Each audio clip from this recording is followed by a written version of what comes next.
I love the Fontaine. You know what I should just do? I'm already rambling. Oh, okay. I need to not distract myself. This is a stream. Welcome for the VOD watchers and anyone that is already watching live. I like the Fontaine music, but and I should use it as like background music for my videos or something when I'm doing abyss things or whatever. We're gonna talk about Hybrid Raiden today, which is like what I've been talking about every single stream of mine the last 20 years. Exaggeration, but like the last few weeks have been a lot of Hybrid Raiden talk in my streams. And today, the stream is specifically about Hybrid Raiden.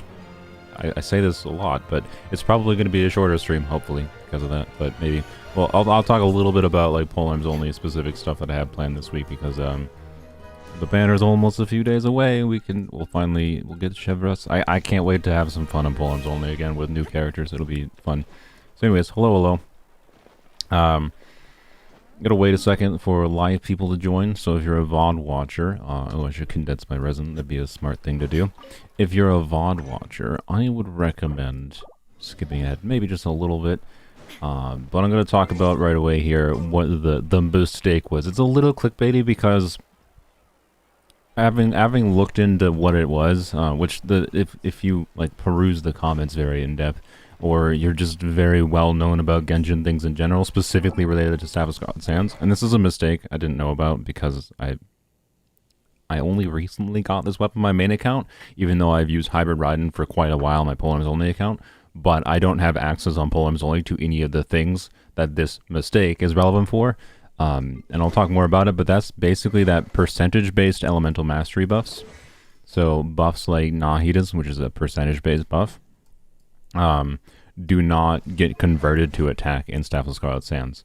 That doesn't mean that Nahid is a bad teammate, but it does mean that characters like Dendro Traveler have actually a bit more relevance compared to Nahida than I expected. And it's something I definitely, and the reason it's a mistake is because I 100% would have talked about it in the video if I had known about it, but I literally only have been using Nahida with... It's a weird effect because Nahida is still better for Hybrid Raiden than Dendro Traveler, but it's because of the other things that Nahida is strong at, not because of specifically the EM synergy with Staff of Scarlet Sands. So there's a couple of things related to it that it does change in some minor, in mostly minor ways, honestly. But in ways that if I had known, I would have mentioned. So that's why I'm kind of talking about it here. Anyways. I love that the Raiden made thumbnail sad. Yeah, that was a very easy edit. I just flipped her smile upside down. Anyway, I'm also going to talk about in this stream and try to showcase. So I very purposely did not go in depth on other weapon options for Hybrid Raiden because, like, there's some people that insinuated that oh, clearly I don't know what I'm talking about in the comments of that video, which it's vocal minority. But basically, I spent one night doing, like, I think for like 5 hours straight, I went through a damage calculator and tested Hybrid Raiden with different configurations of teams, right?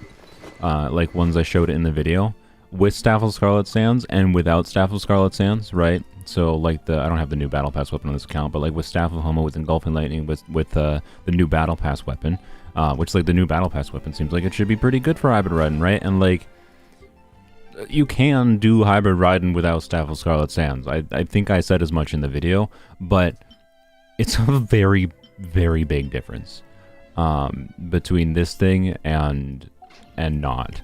And I actually, the cut segment, I go in the damage calculator, include some segments of me using the damage calculator to try to illustrate that. But I'll try to actually show it in practice with weapons like Staff of Homa.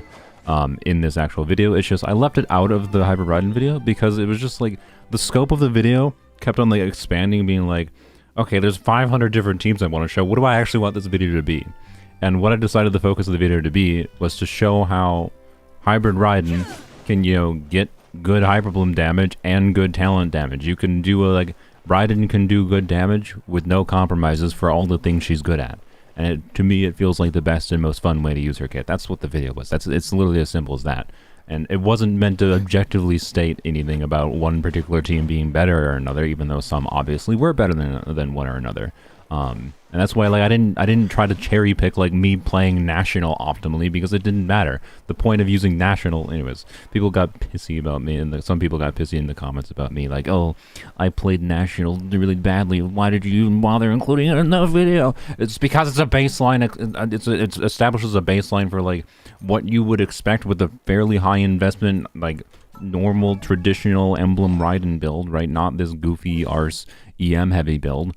And what kind of damage do you see from Raiden yourself? How does Raiden contribute damage to the team compared to how does Raiden contribute damage to a team in non-national or non-traditional variations? So anyways, pet peeve aspects over.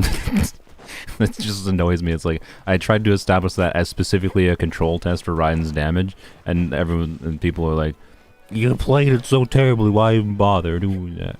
Like, yeah, anyway. The biggest goof was Sara, by the way, but I have a pinned comment about Sara.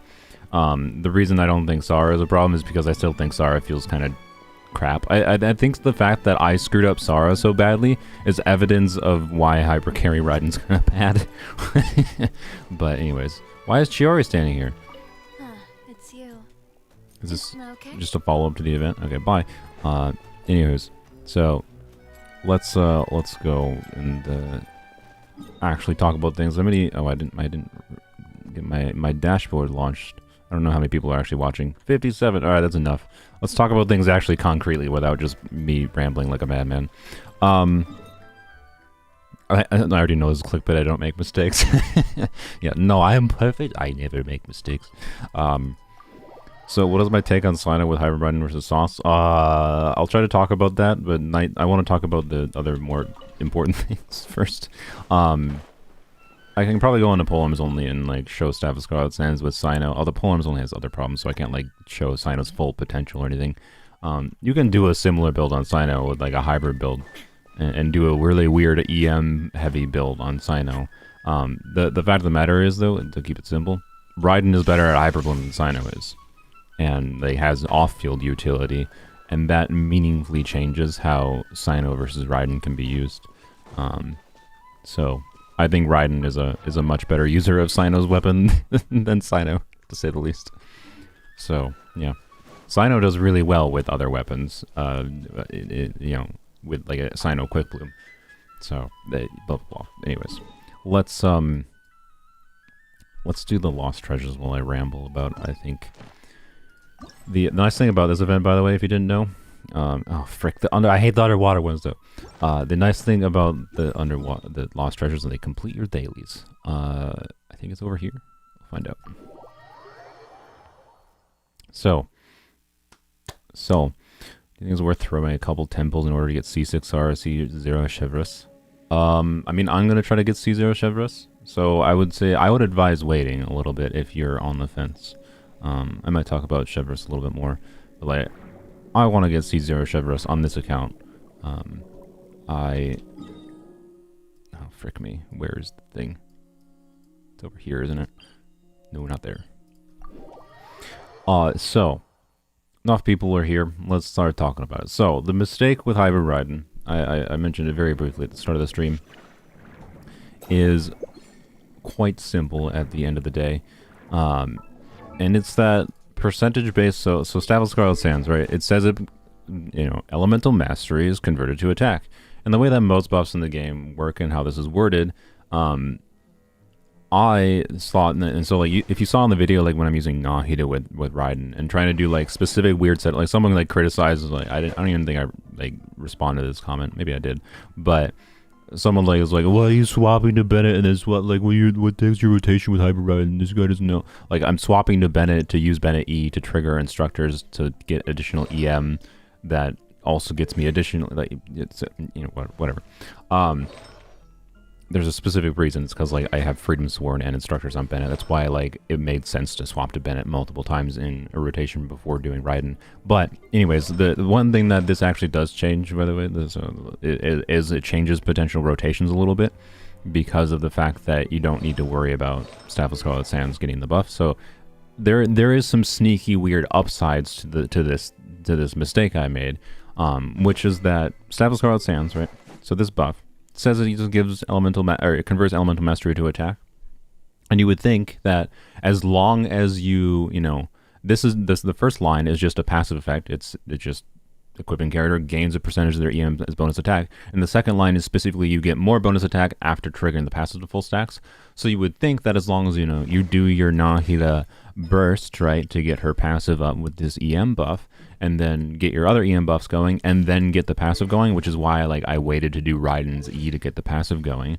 In many of those cases, and you still do want to wait to get the passive going, at least for certain EM buffs, but specifically for percentage-based elemental mastery buffs. And the reason that Hoya, when I investigated this, because I thought that this was so unintuitive that I initially responded to comments that mentioned that no, that doesn't make no, you're wrong. But no, I was wrong.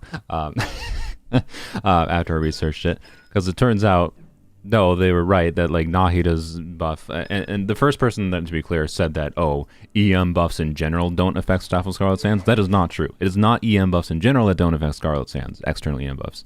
It is specifically percentage-based EM buffs, and the most notable of that being Nahida. So, anyways, and by percentage-based EM buffs, I'm talking EM buffs like Nahida that say she gives a percentage of elemental mastery based on the party member's highest EM in the team. And then there is effects like, instructors that give a elemental mastery buff that is a flat bonus to elemental mastery. And there's other aspects, I think Baiju as a C4, which nobody has this, but Baiju increases all elemental mastery of the party members by 80. I think Kale actually has one. Interestingly, this might actually make Kale a better teammate. That doesn't she have an EM bonus? Yeah, so using her ability increases EM by 60. You shouldn't use Kale over Dendro Traveler, to be honest, but it's a thing you could do. But Dendro Traveler, right, increases EM with their passive as well. So on top of Dendro Traveler C6, which is is something you can get for free just with exploration. So these flat elemental mastery bonus, right? Anytime you see an elemental mastery buff in the game that says it specifically buffs by a set amount, right? So this has a maximum 10 stacks of buffing EM by 6, which is a maximum of 60. That is benefited by Staff of Scarlet Sands. So basically the way that Hoyo programmed the passive of Staff of Scarlet Sands to work is to, I guess I'll come back to this area. The way that they program this to work, in my understanding after researching it, is... Sorry if I ignore chat, by the way, but what's Hybrid Raiden? Hybrid Raiden is doing a build with heavy EM, heavy EM main stats, but with crit substats, so you can get good talent-based damage on Raiden, but also get good bloom damage. So it's the best of both worlds build, and in my opinion, the build only really truly makes sense with Staff of Scarlet Sands, but we'll talk more about that later. So anyways, this percentage-based EM buff, right, interaction thing, the reason they programmed it this way, wherein percentage-based buffs do not reflect in the attack conversion specifically, is supposedly, from my understanding, the post I found was supposedly a response from Hoyoverse customer support when people message them about it. And this is so really weirdly niche and specific, but it causes weird nuance in interaction that's relevant. Is basically that, they don't want, when you have percentage buffs, you have percentages on percentages on percentage effects layering on top of each other. They don't want to have to worry about that interaction causing a feedback or compounding loop to be far stronger than they wanted it to be, essentially. And what I actually read from that is that they don't want to actually try to program intuitive, consistent rules in their game mechanics, such that it I don't think it makes any sense. I think it is absolute nonsense that Nahida's EM buff does not get converted to attack with Staff of Scarlet Sands. I think it's absolute nonsense, and that's not okay, in my opinion. If 5-star weapons were easier to acquire, a lot more people would know about this, because this weapon released right before Nahida released. There's people that acquired this weapon before Nahida released, and then got Nahida, thinking that Nahida would give them more value out of Staff of Scarlet Sands, and it didn't. Like, that's just basically a scam. I agree with that. But at the same time, it actually doesn't functionally result in things that are that bad in practice. And secondarily, it actually has some minor side benefits. But anyways, it's unintuitive is the main problem I have with it. And I think it's a lazy programming excuse to basically say that, oh, we're worried about they programmed it this way to not work with percentage-based buffs because they're worried about the compounding effect of percentage-based buffs. And because they easily could have just done something, for example, by like making it so you only get this passive to buff EM at the time of getting the passive triggered, right? And they could have worded Staff of Scarlet Sands in a different way if need be to reflect that, to work specifically that way. Instead, the way it works is that it's, as far as I understand, always dynamic. And yes, that Sucrose is actually the main mistake. So Sucrose is the main character I think I specifically called out, because I didn't talk that much about, I didn't talk meaningfully heavily about, like, I was originally going to, but again, the scope of the video was too freaking large. So I didn't go super in-depth on abusing the external EM buffs, and I'm glad I didn't, because that would have made this mistake a lot worse. But yeah, basically, Nahida becomes a little bit worse than I expected with Hybrid Raiden, but it's still Nahida for a Dender reaction team, which means Nahida's still really good, right? But it actually makes Dender travel a little better relevant to Nahida, which is cool. And then opens up some rotation flexibility because of the fact that you don't have to worry about like doing things like Nahida EM buff and like her 3 to 10 year animation time in her burst before you switch to Raiden and get the passive up, right? You can switch to Raiden, get her E going, get the passive up, and then switch back to Nahida while you're getting like Hyper Bloom damage going on automatically while you're doing the stupid burst animation. So you can actually like increase your damage uptime a little bit by nature of this. But anywho's, this passive basically, I'll show it to you here, not working. So all we're gonna do is I'm not gonna use Bennett because I don't want to trigger instructors. So Raiden's EM, this is a more crit focused hybrid build, right? So this is the build I use in throughout most of the Hybrid Raiden video. Not the entirety of it, because I also used a build that used a different feather with less ER and a different circlet, the circlet with more an EM main stat circlet, right? So the balance you put on Hybrid Raiden is ultimately up to you. How much do you want to sacrifice for damage? But anyways, if I trigger the passive, right, so just hit 3 enemies with skill, you can see the little 3 symbols around Raiden here, rotating around Raiden. That means I have the passive up. You can see now I maxed out her passive. She goes to 1989 attack, right? And that's a nice attack buff, whatever. But, right, normally, we'll let the passive expire. Passive's gone, back to 1619 attack, right? So, we do this, right, and that should be, so Nahida's EM buff is 25% of the party member with the highest EM, and you can gain a maximum of 250 EM. So if you have someone with 1000 EM in the team, that's a 250 EM buff. In my case, if I use Bennett to trigger instructors, that'd be about a 200 EM buff. Because of the fact that I'm using Prototype Amber, Nahida has, I think, 700 and some EM at a baseline, so it's more like 180 EM buff right now. So Raiden's not on field right now because it only gives to the on-field unit active character. But Raiden should go from 414 EM to, about 600 and something. Alright, 624 EM. But you notice the attack? I triggered the passive. Right, the passive is up. But her attack isn't any higher, right? And that's the percentage-based buff not being reflected. And I think that's dumb as crap. I think if you get the Elemental Mastery buff going before you trigger the passive, you should get bonus from it, right? But instead, the way they wanted to make it work was so that it just dynamically changed, right? And again, the benefit is that this dynamically changes, which actually opens up rotation flexibility because it means I can do things like trigger the passive, trigger Bennett, right, where I got Instructor's buff going, and now you can see, well, I obviously have the Bennett attack buff, so I should have not Bennett bursted here to show it. you can see I have 2372 attack now and 561 EM, right? That's because even though the passive is already up, Bennett triggered instructors, which gave her additional EM, and then that EM got converted to additional attack with Staff of Scarlet Sands because instructors is a flat EM buff, whereas Nahida's is a percentage-based EM buff. And that's goofy, right? That's really goofy. But that does mean that, like, some things that I was doing, like I was talking about rotations, right? The rotations I was doing where I was specifically trying to make sure I got the EM buff, because what I thought is that based on how most things work in this game, I thought that based on how this was worded, right?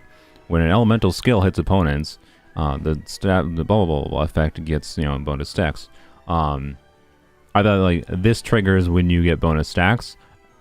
And I think the obvious intuitive thing, based on how this is worded, right? When an elemental skill hits opponents, you get this effect. And it stacks, and you get the effect for 10 seconds. My expectation is you get the attack conversion based on your EM stat when you trigger it. But instead, it's not. Instead, it just, as long as you have passive up, it always does this conversion for whatever her EM is at the time. And that means I don't actually have to do things like I still have to trigger instructors, but I don't technically have to trigger instructors before I do do her passive up. And what that opens up, because, you know, let me do a rotation with how I thought it functioned before versus how it actually functions, and you might be able to see the difference. The notable difference is, like, especially with, like, character burst animations. You can see that, like, I'll be able to... I need to get energy up. You can see that I'll be able to do, you know, Nahida's burst. And then, while having Raiden's E up, instead of having to do Nahida burst before I ever Raiden E, because I'm avoiding triggering the passive, and I can have damage happening, meaningful damage happening, while I'm doing the burst animation crap. And that's really good, because it increases damage uptime. So... in a weird sense, you could argue it's good, right? And this is why, like, I don't necessarily think it's as bad as some of the comments that inform me about it, which, again, thank you. I don't know if I said this.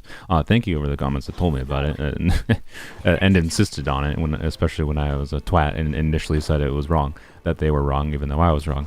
I still have to, like, rotate potentially in specific ways with Bennett, by the way, for Freedom Sworn, but that's a more niche thing because of how Freedom Sworn works.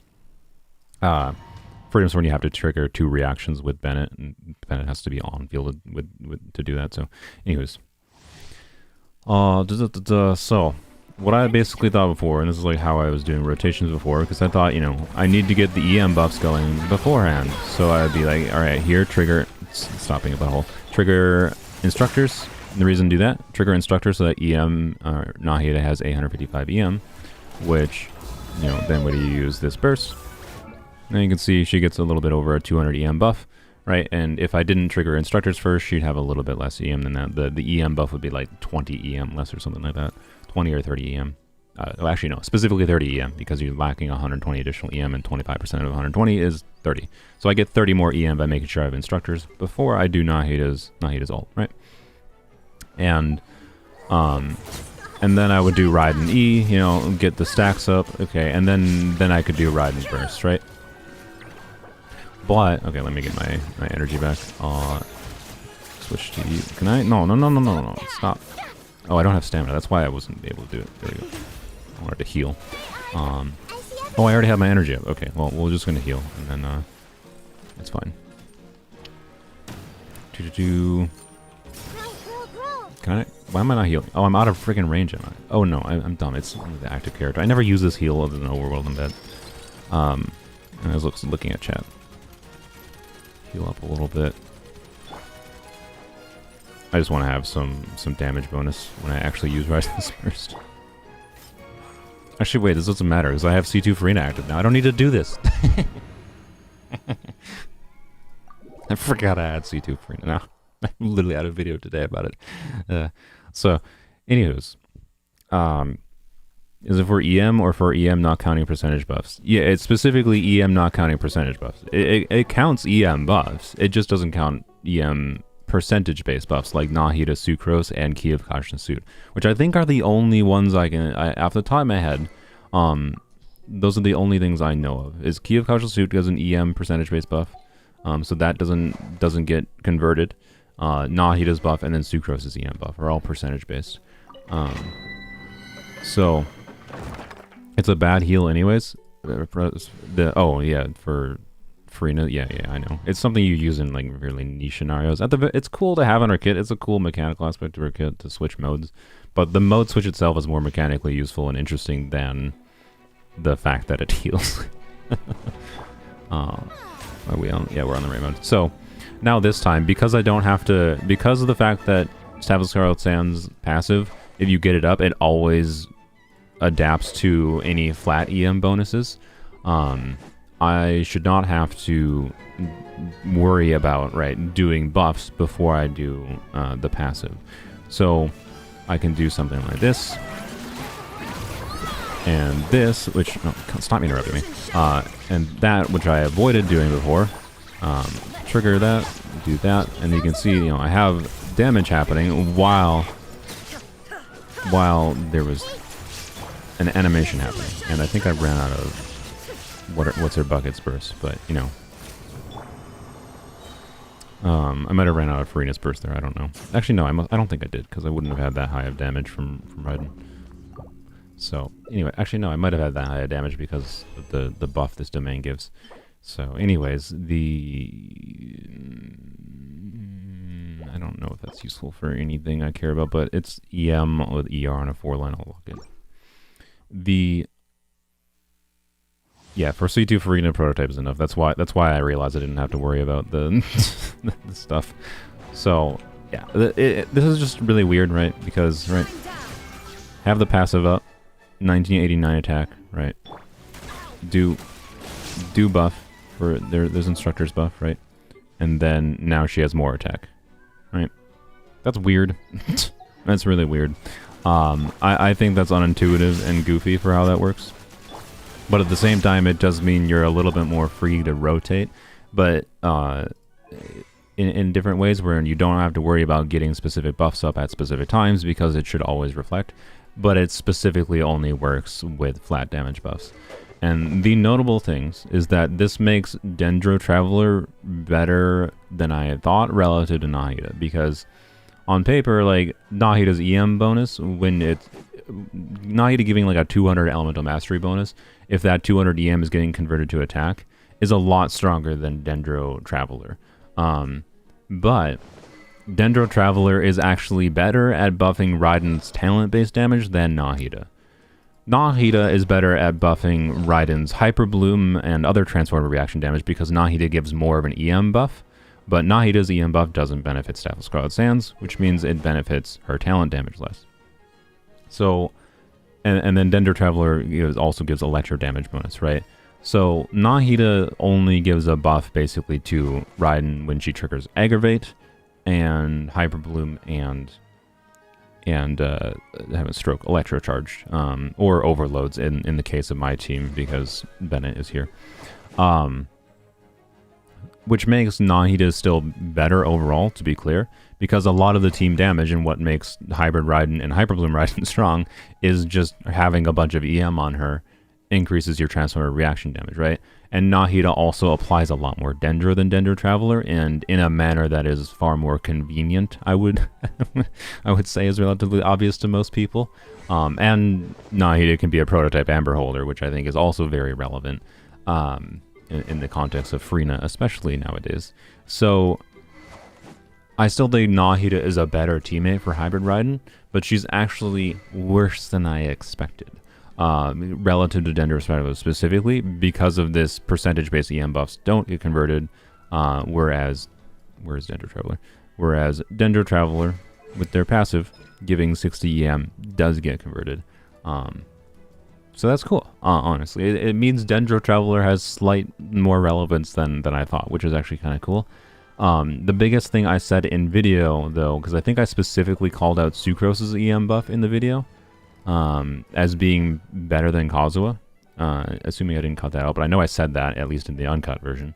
And So she converts EM like a person. So actually, no. Sucrose is kind of weird though because she gives a flat EM bonus and a percentage-based EM bonus.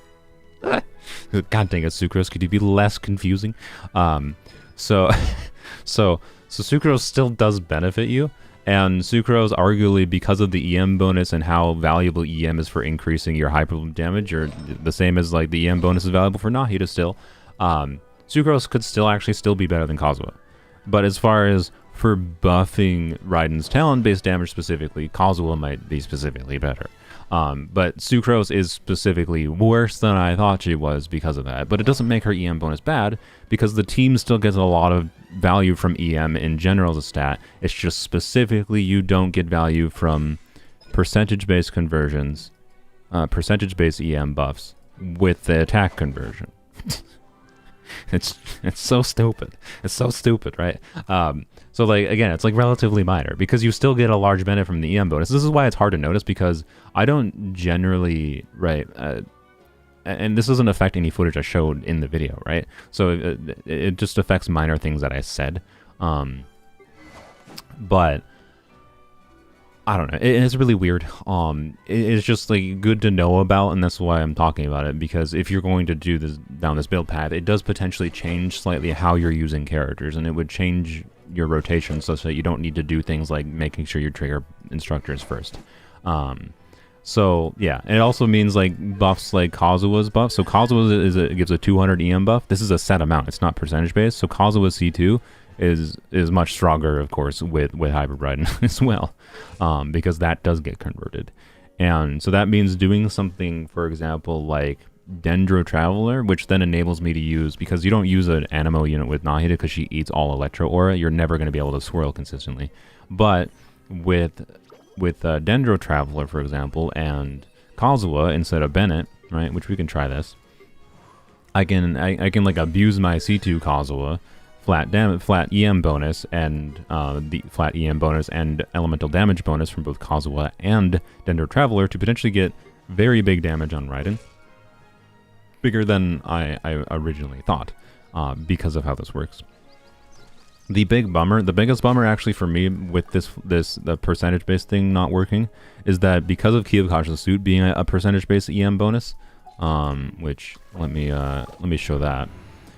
It means I can't use Key of Conscious Suit on Farina to buff Raiden's talent-based damage even more. I mean, it does buff her talent-based damage. That's what's annoying about it, right? It's like, you still do get a buff to her talent-based damage, but only specifically like from the base value of the aggravate scaling going up with talent-based damage, but you don't get the attack conversion. So you're getting less value than it seems like you would expect to get, right?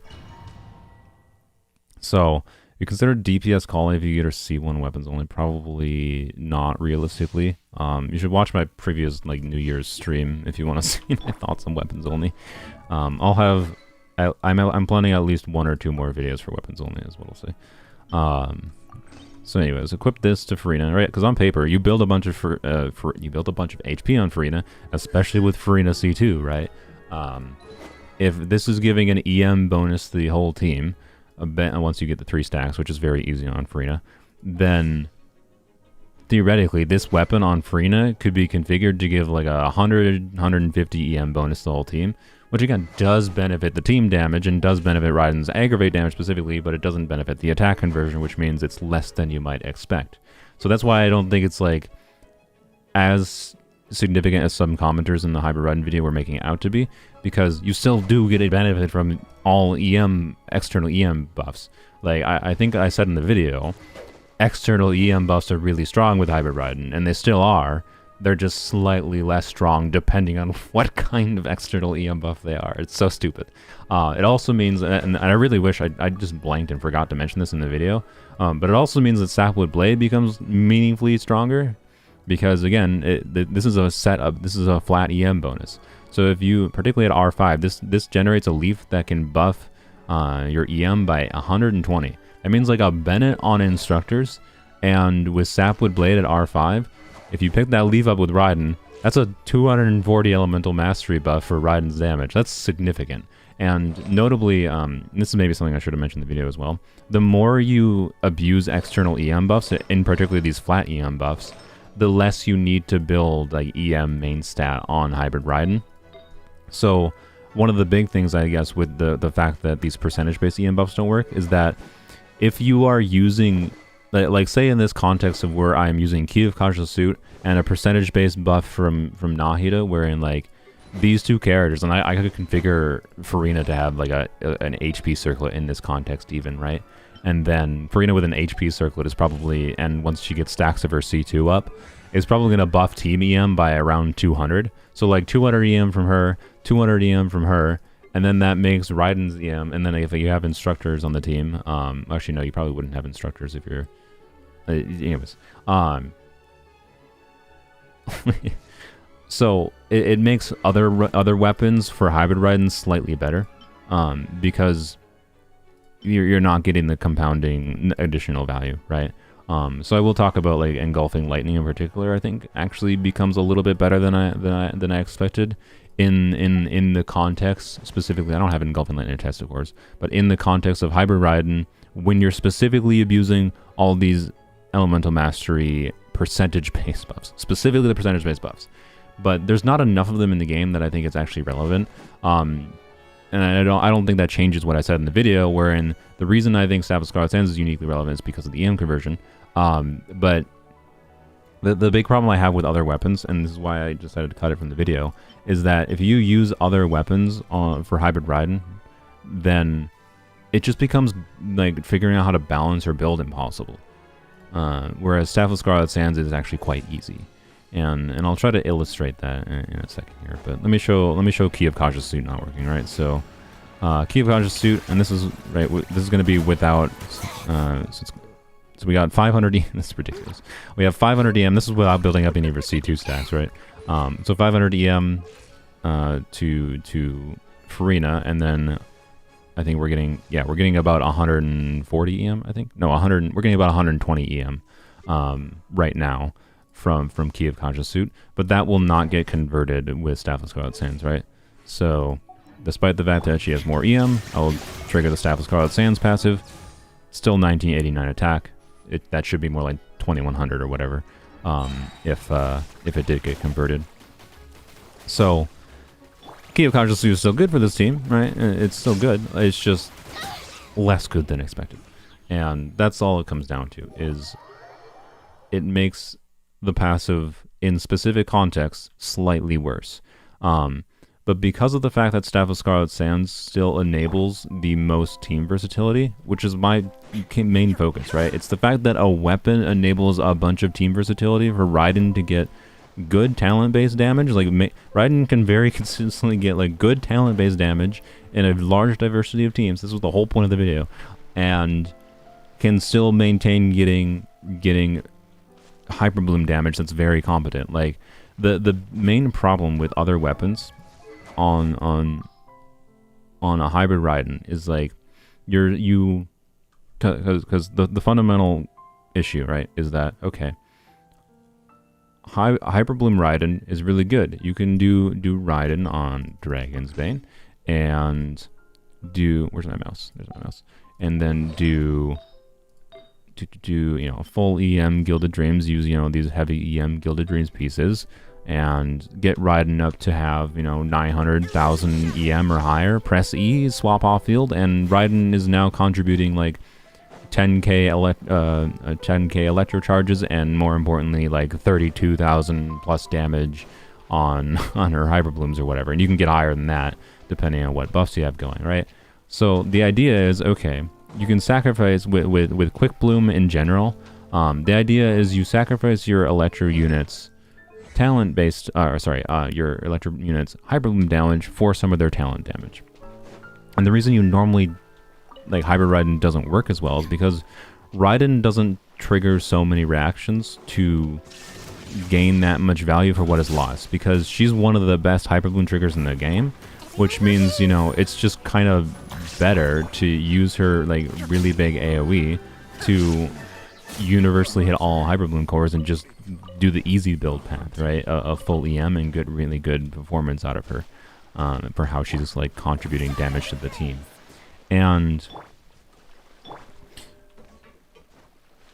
I just find that really boring and unsatisfying, right? I find it unsatisfying that Hybrid Raiden just use her E, don't even touch her burst, is how it's good. So the issue is, okay, where do we find this middle ground where we don't have to sacrifice that much Hyper Bloom damage? The thing that Raiden is like the best character in the game at, that's the thing Raiden's the best at, is triggering Hyper Bloom. She triggers it from off field, from a good range, and in the widest AoE. She's better than Kuki at triggering Hyper Bloom. The only downside she has versus Kuki is that she doesn't heal, which might be relevant to you and it might not. The general feel though of like how Raiden triggers Hyper Bloom cores is easier, and she's better at it on a how does it happen basis. So Raiden's best unique trait that she's the best thing at in the game is Hyper Bloom, right? She is not the best carry in the game, but she is the best Hyper Bloom trigger in the game.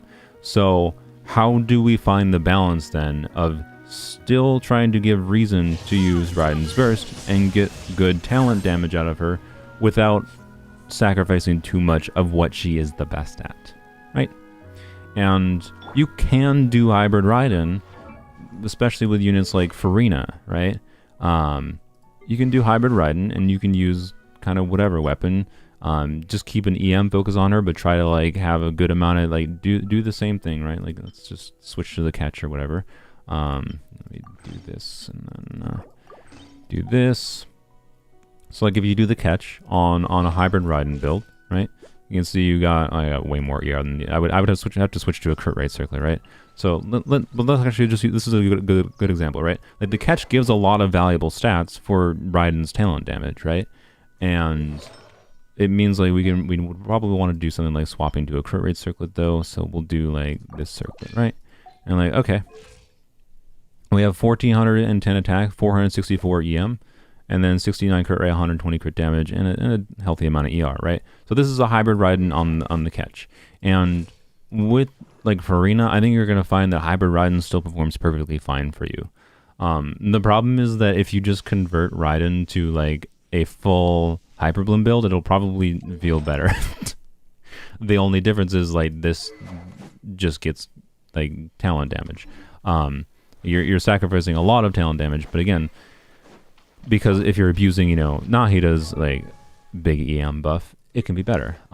But this doesn't give you the versatility that Staff of Scarlet Sands give you, because it's more reliant on the likes of Farina giving a bunch of damage percent to give good talent-based damage to Raiden, as well as Nahida's external EM buff to try to keep good Hyper Bloom damage, etc., etc. Whereas with Staff of Scarlet Sands, the build path, because of the fact that it gives a bunch of free crit rate, is much easier. And like there's no real good balance essentially without Staff of Scarlet Sands is my main problem that I found. It's just like you're compromising a lot of Hyper Bloom damage to do a bit more talent damage when you don't have Scarlet Sands, and usually it's not worth doing that. Like I think if you're gonna do a Hybrid Raiden without Staff of Scarlet Sands, the realistic best way to do it is to just do a normal like Hyper Bloom Raiden, but make sure you do it on Gilded Dreams. And then instead of prioritizing heavy like EM substats in your Flower and Feather, prioritize heavy crit substats. And then you're only going to burst every other rotation, so just ignore her ER needs, right? You're only going to burst every other rotation, but just use, your high crit value Gilded Dreams pieces. You still want EM main stat in Gilded Dreams, but, whatever you have like with some crit and attack percent or and whatever on it, like this piece in Gilded Dreams, and you'll get good Hyper Bloom damage, meaning you're not going to sacrifice the thing that Raiden is best at, but because you have some crit stats on your EM substat, or your EM main stat pieces, if you have damage stats, you're still going to see decent damage from Raiden, even though she's configured mostly for Hyper Bloom. That's probably my recommended way to build Hybrid Raiden without Staff of Scarlet Sands. Is to just keep the good Hybrid Bloom damage, but then lose your mind trying to farm for good EM substat pieces. Staff of Scarlet Sands enables it so you don't have to tie a build to anything in particular, right? Like Staff of Scarlet Sands makes it so now you can do Hybrid Raiden on 4-piece Emblem, you could do Hybrid Raiden on 4-piece Guild of Dreams, you could do Hybrid Raiden on 4-piece Minor, so say Hunter still, but then you're tying her to Freena again, which I don't like. And yeah, like this is the weapon that uniquely makes it so a Hybrid Raiden build gives her the team versatility such that you can like use it as a template to just have a build like this on Raiden and switch the teammates around. Well, not like this. The circlet is wrong.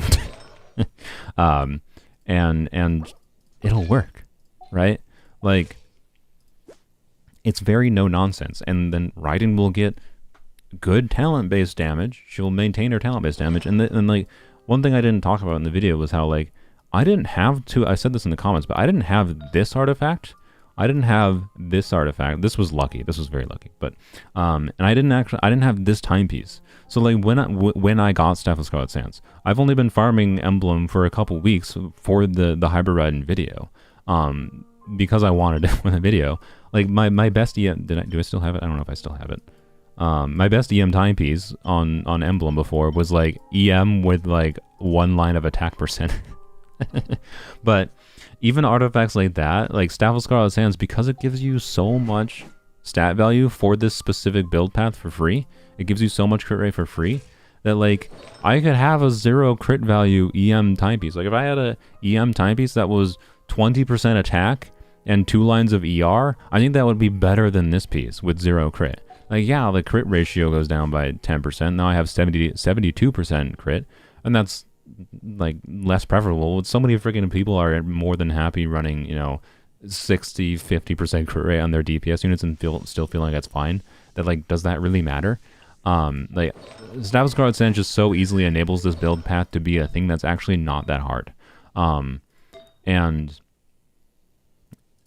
I do say this, by the way, while I initially thought it was harder than I made it out to be, but if you think that this build path is really hard to reach with Staff of Scarlet Sands, I think you're like overestimating how important it is to have crit stats, and underestimating the value of like stuff like attack percent and ER, right? I'm not saying it's easy. It's harder to do any kind of a crit based build than it is to just, you know, do Hyper Bloom Raiden with EM main set on Gilded Dreams, obviously. I'm not saying that. I'm not saying it's easier than that. But Staff of Scarlet Sands gives so many of the stats that you need for this build path that it is the easiest way to do it. And it's, if you have Staff of Scarlet Sands, it's realistically achievable, right? Most people wouldn't consider this artifact good, but it's really good for this build. And it's also better than most people give it credit for in general, because ER is just really valuable. Like don't underestimate any emblem piece that has heavy ER stats in general, not just for niche builds like this one. So anyways, and like I think I mentioned in the video, by the way, like when it comes to like the goblet choice, I prefer EM goblet because again, like it converts to attack. It feels like the best of both worlds to me. But EM goblets you might not have an EM goblet that's good enough, and you might have an attack percent goblet that is good enough. If you have an attack percent goblet that's much better, and particularly if you have something weird like an attack percent goblet that has, do I have an attack percent goblet with heavy EM substats? It might objectively be better. No, I don't think I do. Something like this, right? Like if this heavily rolled right into not flat HP, but if it got rolled like let's say it rolled 80 EM and then 2 lines of crit damage, right? This is a 4 line. It could roll 80 EM. That'd be 3 rolls of EM and 2 lines of crit damage. It could be 20% crit damage and 80 EM. This goblet, I think, would actually probably be better. It would definitely be better for Raiden's talent-based damage. But you know, by having 80 EM in substats, you're sacrificing 100 EM, which means you're sacrificing a bit of, you know, your transformative reaction damage in exchange for more attack on Raiden, which would increase her talent-based damage. With Staff of Scarlet Sands, it's not to an insane degree. That attack percent increases her talent-based damage. Like, it's probably a few percentage points better, and that's why I prefer the EM, because it's slightly worse for her talent-based damage, but you still get value for increasing her talent-based damage through aggravates, and the attack conversion, as well as have higher transformative reaction damage. So I prefer an EM goblet on Staff of Scarlet Sands, but like you can use other goblets, right? And you can use it. The same logic would apply to Electro goblets, by the way. But anyways, I think that's the main thing. I have to how much exploration? I love a lot. I haven't done a ton of exploration. I think that's. Let me check my list. I had a list of things I want to talk about with Hybrid Raiden. I think I've talked about most of them. Talked about the weird percentage conversion things. You know what I should try? I should try the Dendro Traveler. Oh, Raiden has no energy. I should try the Dendro Traveler and Kazuha thing I mentioned before. That's probably going to be very strong. It's probably going to be stronger than the Sara variation. Oh, you know what? I'll mention Sara. I added this to the pinned comment, but it's a wall of text, so I don't blame you for not reading it. But basically, oh, I want to switch back to Fav on you. But basically, the long and short. Actually, you know what? No. We're gonna use Staff of Scarlet Sands, or sorry, we're gonna use Key of Cautious Suit on Farina. We're gonna do maximize. This is just gonna be a little bit silly. We're gonna do maximize silliness here. I think Farina would realistically have to be on an ER timepiece though, so do that. That's not great, but it's good enough. It'll be good enough for the one rotation. Technically, I could do 0 ER for one rotation. Do I have the best artifact sets for Raiden if you have Nahida? I mean, if you're doing Hybrid Raiden with Staff of Scarlet Sands, then my recommendation would be Emblem or Gilded Dreams, depending on whatever you have the best like crit-based substats in EM main stat pieces on. Although Gilded Dreams, you need more ER in substats, notably. And I like Emblem because she still needs a bit of ER, right? But it depends. So, anyways, let's test the Kazuha thing. Let's get my Raiden's energy back up. Let's see how this does. Yeah, I'll read chat a little bit more. I just can't read chat when my brain is ranting. If I read chat, like, I ignore you on purpose, essentially, because if I read chat while I'm trying to talk about something specific, I stop talking about the thing I meant to talk about. I think I literally just did it a second ago, because I was talking about something else. But anyway, I meant to get Raiden's energy back, not kill the thing. Whoops. Okay, well, my bad. Let's get my energy back. Give me my energy. Wait, do I have Fab on anyone? Oh, I switched Fab off of Farina. God dang it. Well, is what it is, I suppose.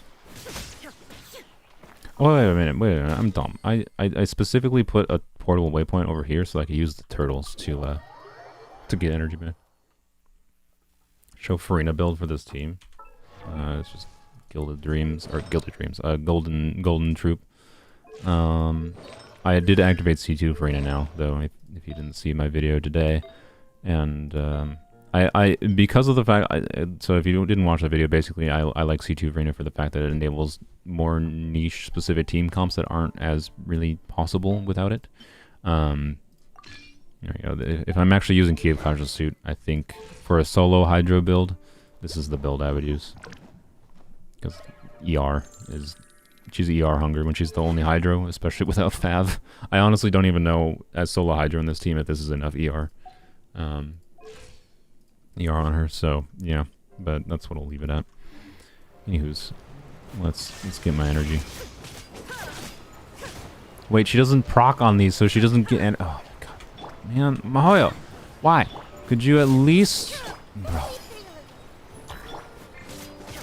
Like, I love it. I love that I don't get energy particles from this because it doesn't count as a thing for her skill to proc on, therefore her skill's not hitting, and therefore you're not getting energy. It's so stupid. It's so stupid. Like, most of the energy particles I'm getting there were coming from Bennett, right, and Nahida triggering. It's stupid. It's so dumb. Anyways. I'm just asking what character needs what. Yeah, the fact of the matter is artifacts depend. Like, maximizing your stats for any given situation is just a big ol' it depends. If you're using Farina with Hybrid Raiden, by the way, Marasha Say is a good option. Oh, I know what I finished talking about.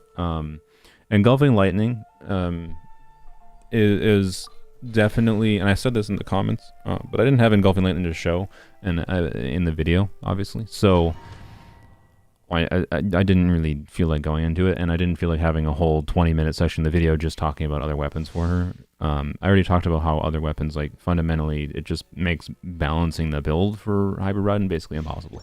And that's why I don't like it. And Engulfing Lightning still has that problem, but because it gives so much energy recharge and then it converts energy recharge to attack, it also in a more indirect way can roundabout make it so you can get good talent-based damage while having a lot of EM for triggering, you know, transformative reactions like Hyper Bloom, right? It can still achieve that. It's the weapon that is the closest.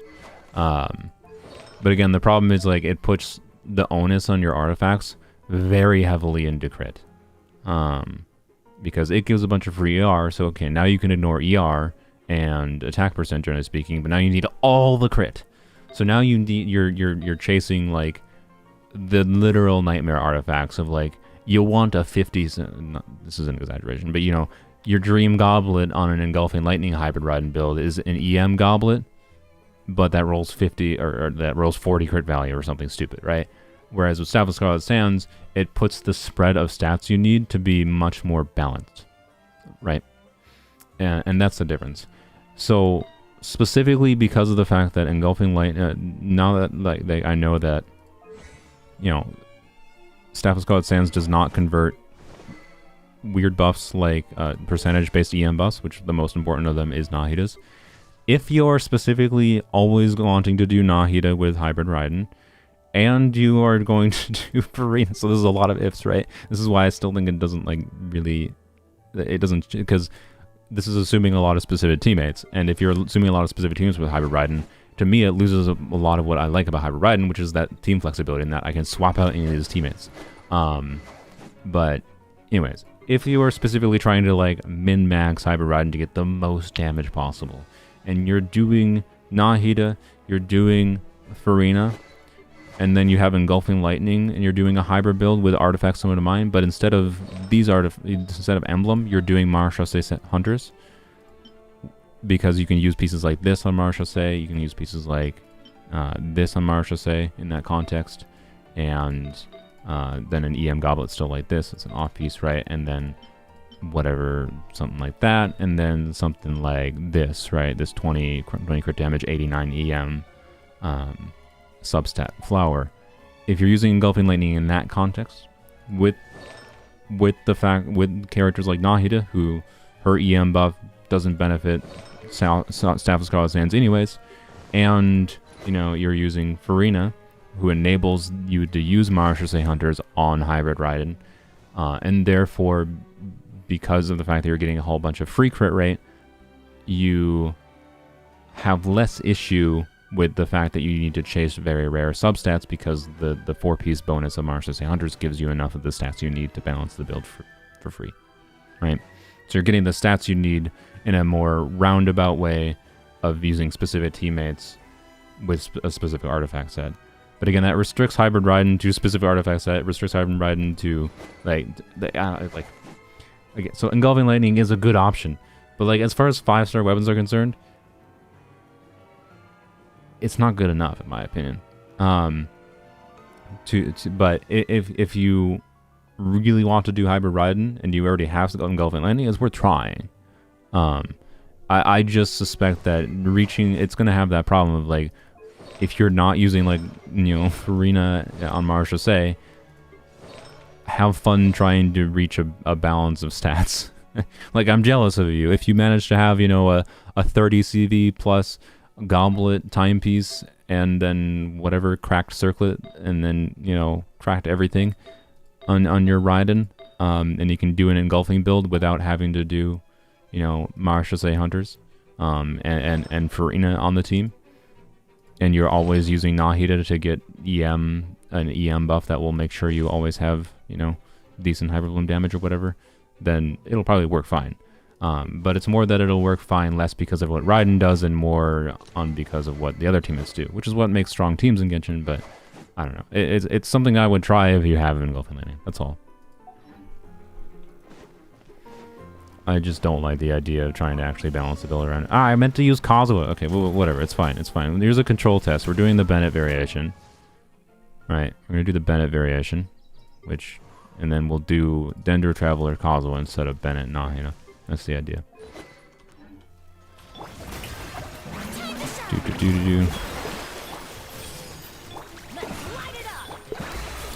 Oh, I didn't. Okay, so now I have bad habits because I didn't know about the things, but whatever.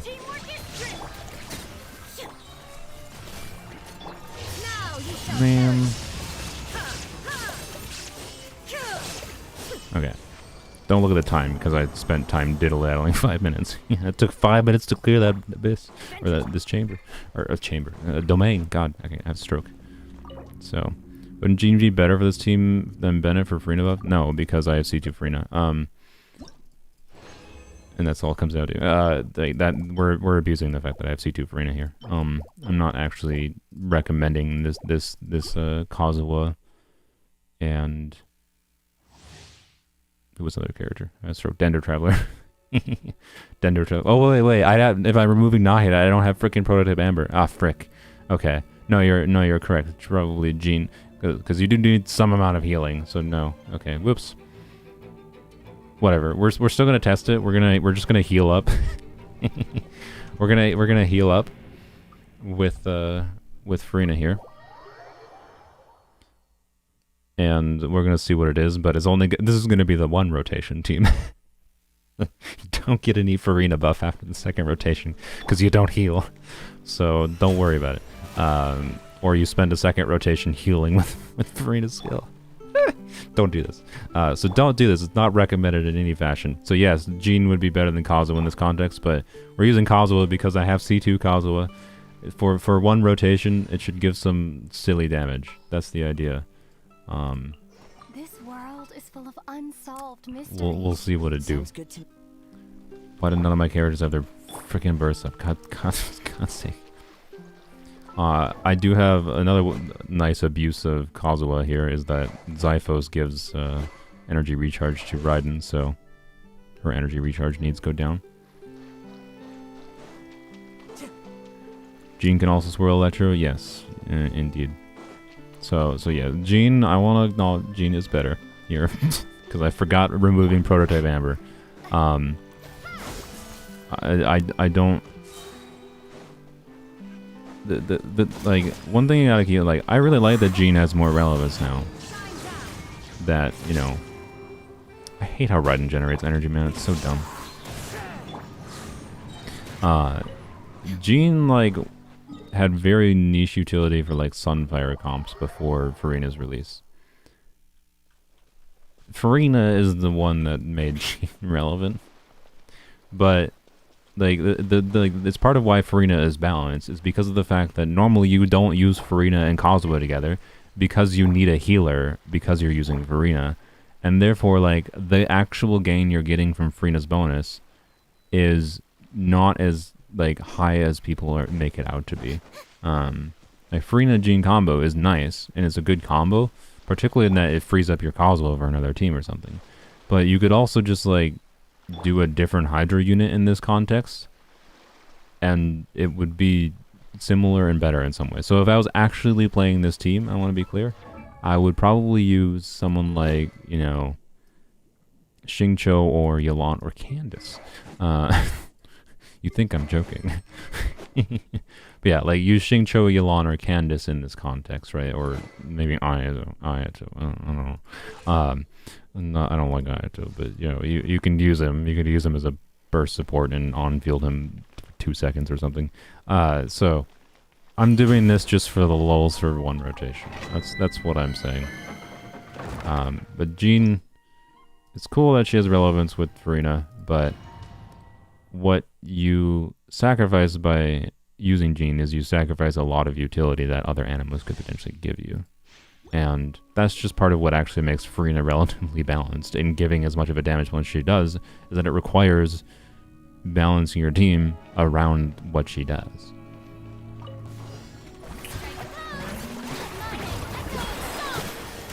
So you know what? I don't...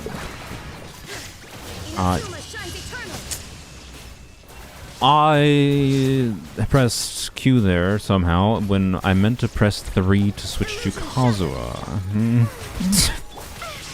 So, not what I intended, if it wasn't obvious. I also realized I gotta, like, be kind of specific in swirling Electro. So, let's restart. Let's get our energy back there. Can you stop? There is no escape. Okay. Let's be smarter about this, okay? What do I think of Psyox? I think he likes Shao a bit too much.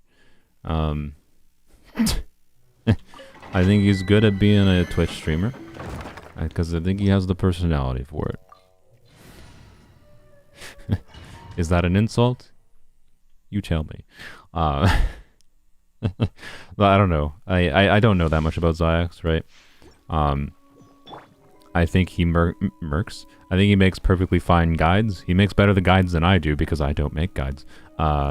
So, I mean, I make guides in the sense that I show you what I'm having fun with in Genshin, and I try to show you a basic way of how I achieve what I'm doing, and then let you look at what I'm doing and try to emulate it the best way you can. But that's different from actually making a guide that's trying to apply to all people necessarily. I'm just showing how I have fun in the game, and hopefully that can provide some kind of baseline structure to people. Not an insult, he's in love with Shao. Yeah. Yeah, next patch should surely be Ziox's favorite patch. Alright, what am I doing here? I gotta be smart. I think the smart thing to do is to do...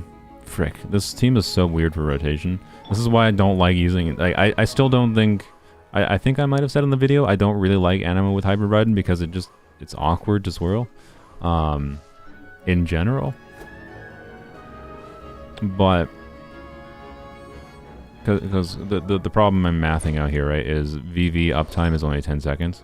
So like I can do something like Raiden E into Kazuha and get a swirl right away, obviously, but then I gotta spend like 6 seconds on these two characters, right? And that means by the time I switch back to Raiden, I got 4 seconds of VV uptime. So ideally, I want to do that after. So I'm going to try to do Farina into Raiden E into Kazuha Swirl. These enemies are so big though, I can't even see if they have the aura on them, which is a little bit annoying. Stop interrupting me. Okay, I did. I can see by the electro charge actually, so it's fine. I think it's dead already. 122k. That's less than I expected. I don't think I had aggravate going. Also, I think I got like a 50k. I think I got a 50k aggravate, by the way, on that lady. So, and notably, plenty of energy, right? So, because yay for Zyphos. Also, this domain buffs my damage even more. Not to necessarily a crazy degree, but that 122k is not. I feel like I can definitely get more. I don't think I had VV up or something. I'm not sure. Didn't have VV. Didn't have something going. That's for dang sure. Stop. God, these freaking buttholes, man.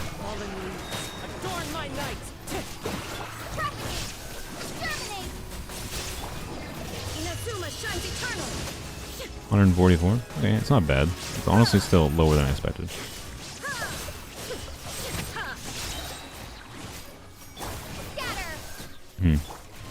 And again, this is not a multiple rotation team because, you know, the HP issue. I think it's damage. So yeah, I don't know. If I was actually using this team, I would not use Farina. So, I don't know. We can try... We try Yelan or something. This is worth trying. Yes, this is Caesar Raiden. Is in a Nubilet team, is Jean or Kazuha better with Zhongli and Farina? If you're using Prototype Amber on Nubilet, he is HP positive and can heal the whole team. And in that context, I personally do not think so. So I think the obvious choice here, by the way, for a Hydra unit, if you're not using Farina in this specific team context, would be Xingqiu, because you probably would want the defensive utility that Xingqiu would offer. Justice. it would be the idea, right? So, yeah, I don't personally find Gene relevant to bring to a Nubilet team. So the damage bonus from Kazo would be better. Yeah, Nubilet's signature? I don't like his signature weapon. I'm a hater of it, and the reason I'm a hater of it is because I think Prototype Amber is such a really cool synergy with him, and it opens up team options for him a bit, because you don't need to do things like, do I need Gene to heal my other teammates? But if you're doing Farina in the team, then yes, you probably want another healer to keep your other teammates alive. You could get away with it still, because you'll still get some damage bonus, but anyways. I didn't mean to do that. Alright.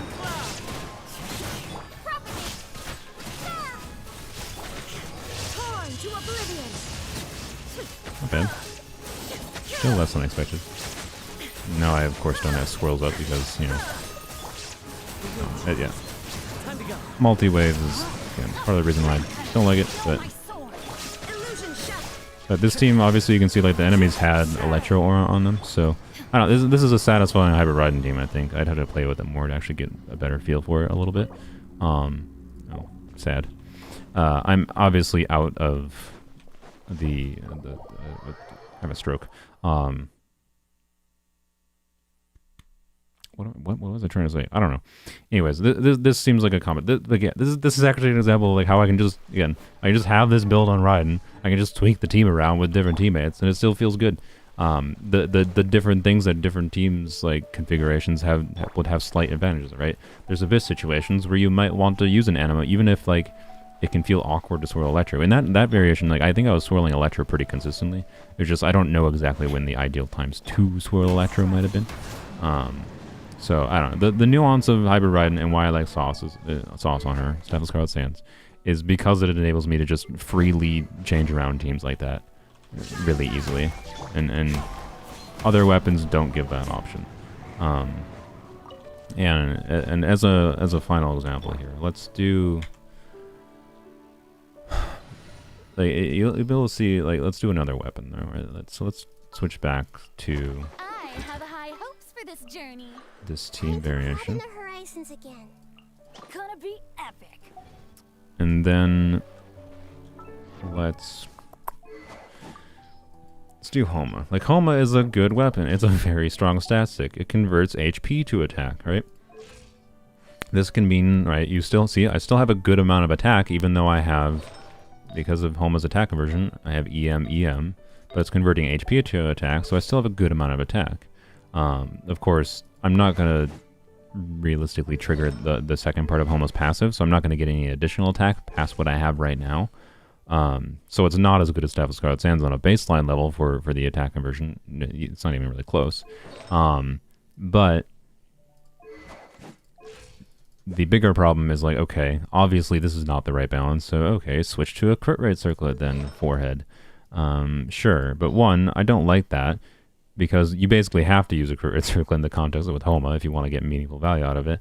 And Staff of Scarlet Sands, you don't even have to use a crit circlet at all. With Staff of Scarlet Sands, I can happily use this circlet, and I like that. It's actually what I've been using on more often than not on Hybrid Raiden, rather than this crit damage circlet.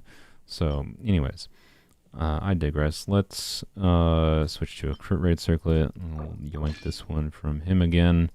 And okay, now what do the stats look like? Okay, 69, 187, 181. Okay, the ER is a bit sus, so our ER situation is notably worse. But hey, we got a good amount of EM and a better crit ratio. Like, we're going to hit good damage here, and the team is still going to function.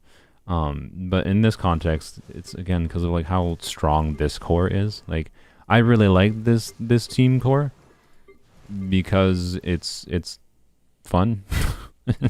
The nuance of Bennett plus Nahida interaction, and then Nahida damage bonus going, and Nahida getting vapes on the Bennett, Nahida burning, and then, you know, Raiden just makes things even more crazy. Like, I really like this team, but what makes this team really strong is not necessarily Raiden. Like, if you really want to try to focus a team around Raiden, it would be more like the previous team I showed, where you're doing, you know, Shincho, Kazuha, Dendro Traveler, or something, right? So, anyways, I don't. Most of the time, I think this is not going to be enough ER if you want to consistently burst with Raiden. I think it might be in this domain here because the enemies will drop energy particles. We'll see.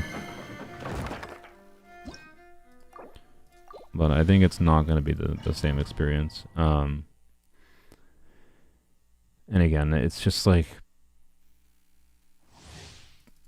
it'll be fine, to be clear, because we have Bennett, especially. But like, it doesn't have the I want to stress, it doesn't have the flexibility. So we'll use this team.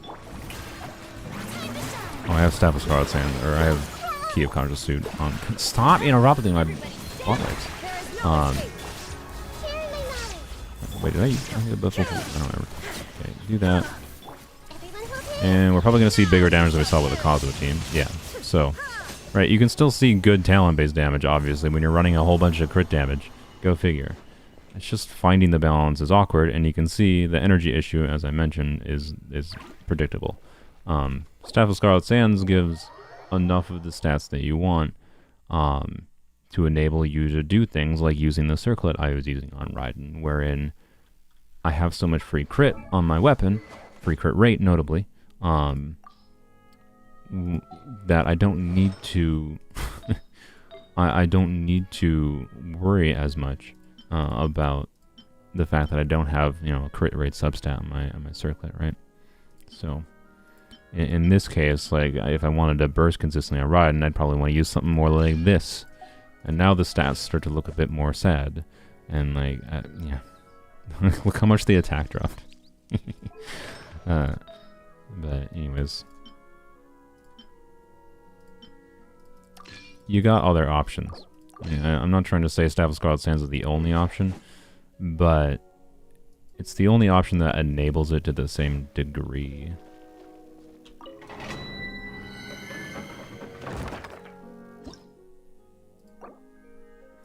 And I don't know what your investment level is. I don't know what characters you have, right?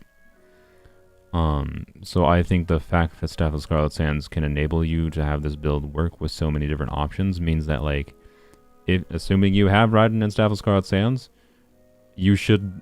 It's unlikely that you couldn't make a team with Hybrid Raiden that works competently and feels good to you, right? It is kind of the whole point of what my belief in Hybrid Raiden centralizes around. Hybrid Raiden with Staff of Scarlet Sands. It's not that it's impossible to make Hybrid Raiden work without Staff of Scarlet Sands. Oh yeah, I was going to test the other variation again to compare to the Kazuha variation.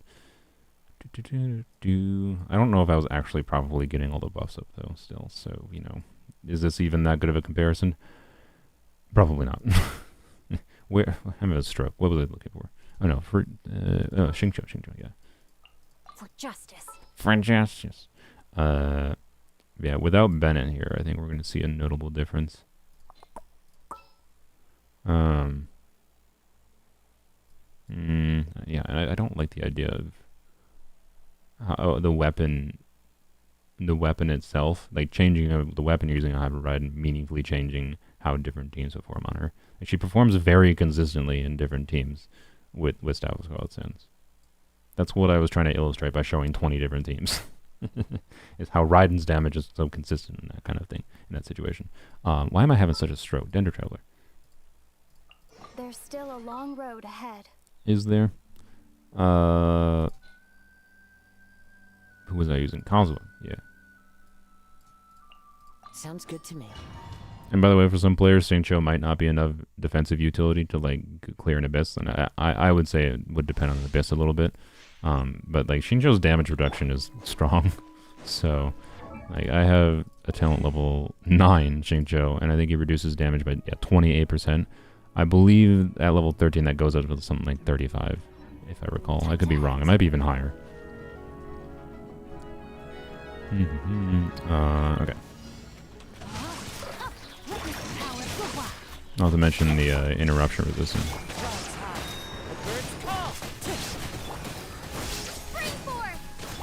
So this is with home, I remember. Yeah, see, it's meaningfully less.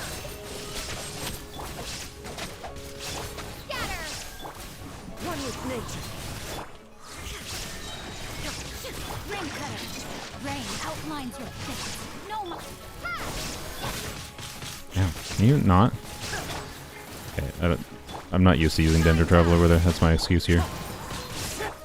What do I get without having 82 or 81k? Eh, it's fine. Like it's fine. You can do it. You can find a balance, right?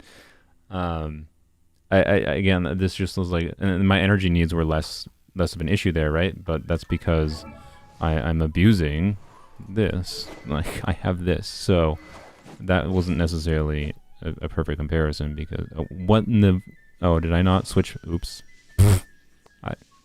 Okay, so that actually was even substantially worse than I even thought. Then she only got 90k. How did I even crit? By the way, that was a miracle that I critted twice in a row. How did I crit twice in a row with this? Whatever. That was a. I can't believe I forgot to switch back to this. So. How much less damage would I have gotten, right? So that's actually funny, right? So I probably would have gotten more like 70k instead of 90k. Right? And again, I'm cheating with my ER with Zyphos a bit. So, I don't plan to do Abyss until you're higher AR. You only did it for Kali. That's fair. I mean, I didn't really care about Abyss for a long time in the game either, so what am I doing? There is no escape. Adorn my night. I don't have energy up. Oh, Jesus Christ. I guess we're gonna redo this.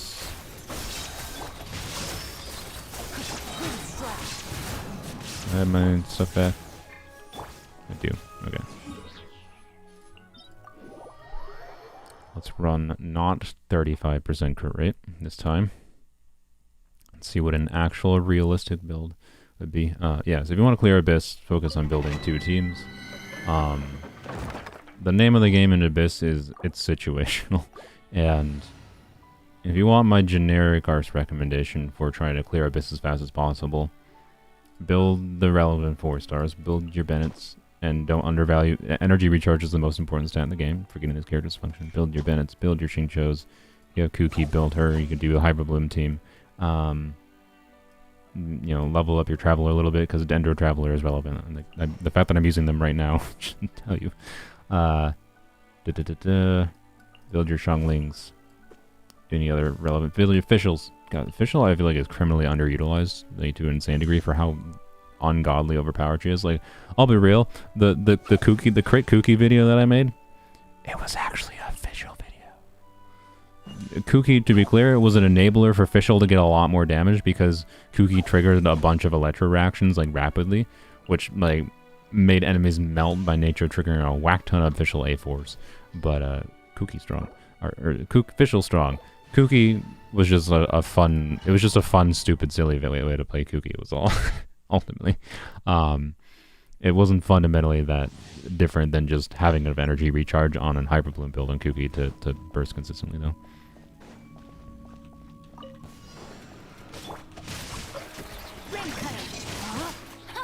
Illusion shadow. One with wind and cloud. Propagate! Spring forth! Torn to oblivion. I just get more damage. What just happened? I had. Oh wait, this freaking domain has buffs going on. I might have like not had the buff one time. Yeah, I had 230 crit damage that time. That's why. Okay. Honestly, ignore all the numbers you saw in this domain then, because I don't know what I didn't go and check every. If I had checked every single time what crit damage buff I had going on before I did that, so ignore all the numbers you saw in those comparisons. They were basically invalid. Because I don't know whether or not like any individual one had the crit damage buffs or not. I don't know. The point is, like, right, with you can make other weapons work. It's just, as far as 4-star weapons go in particular, the Battle Pass weapon on paper should be the best one for Hybrid Raiden if you want to try to make it work. I just don't like the idea of having to try to balance a build around it. So, but if you want to try it, it's the easiest one to try. if you want to get a feel for how it plays, right? The most important thing is you could get a feel for how Hybrid Raiden plays, and see the damage numbers, and then be able to like go onto a damage calculator online, right? You could put the exact artifacts you have and the exact team you like using or think you will like using, on a damage calculator online. Just look up Genshin damage calculator. There's a couple websites. The main one I like to use is gidamagecalculator.web.app, if I recall. Let me go double check. I'll just link it actually in the live chat here. gidamagecalculator.web.app. You have to know and like learn the interface and be able to go in and like turn on all the specific buffs, but it's a nice tool for being able to like let you in particular input your artifacts and input things that you might not have or are hoping to get, like be they characters or weapons in the future, and try to see what damage you get, or should get. Keep in mind that it is important to set the enemy to a particular level. I think many people that might use tools like that would not set the enemy level to an appropriate amount. So like when I use that damage calculator in the cut segment video that I link in my in the description of my Hybrid Raiden video, I set the enemy level to 95, which is where they are. That's where enemies start level-wise in the start of Abyss. Floor 12, I should say. And then I did standard resistances of 10%. So, anyways, the damage calculator is a useful tool, in my opinion, because you can input your things and see what you would get, and see if it'd be satisfying to you. Chances are, if you have one of the 5-star polearms, you can probably make Hybrid Raiden work just by nature of the 5-star polearms being decent. And Jade Spear, I don't know about Jade Spear to be honest, but you could try it with the catch, right? You can try it with the new Battle Pass polearm. It's just when I did calcs with the equipment that I had, right? I don't know what equipment you have. When I did calcs with the equipment I had, the difference between Staff of Scarlet Sands and something like the Battle Pass polearm, it was really big. If I recall, I did like 3-4 weeks ago at this point. If I recall, on the highest end, I saw differences because it varied by team and what buffs were going on, right?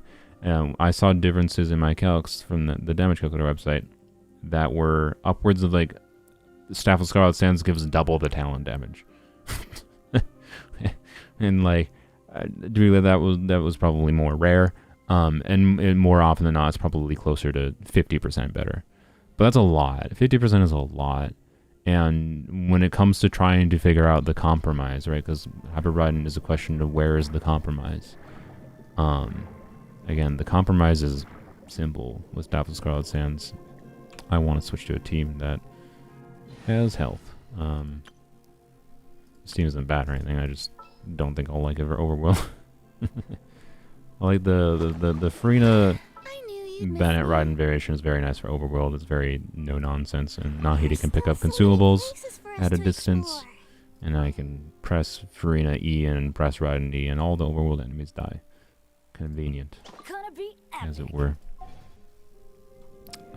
This is not what I meant to go to, by the way. Am I not in the right area? Oh, it's over here.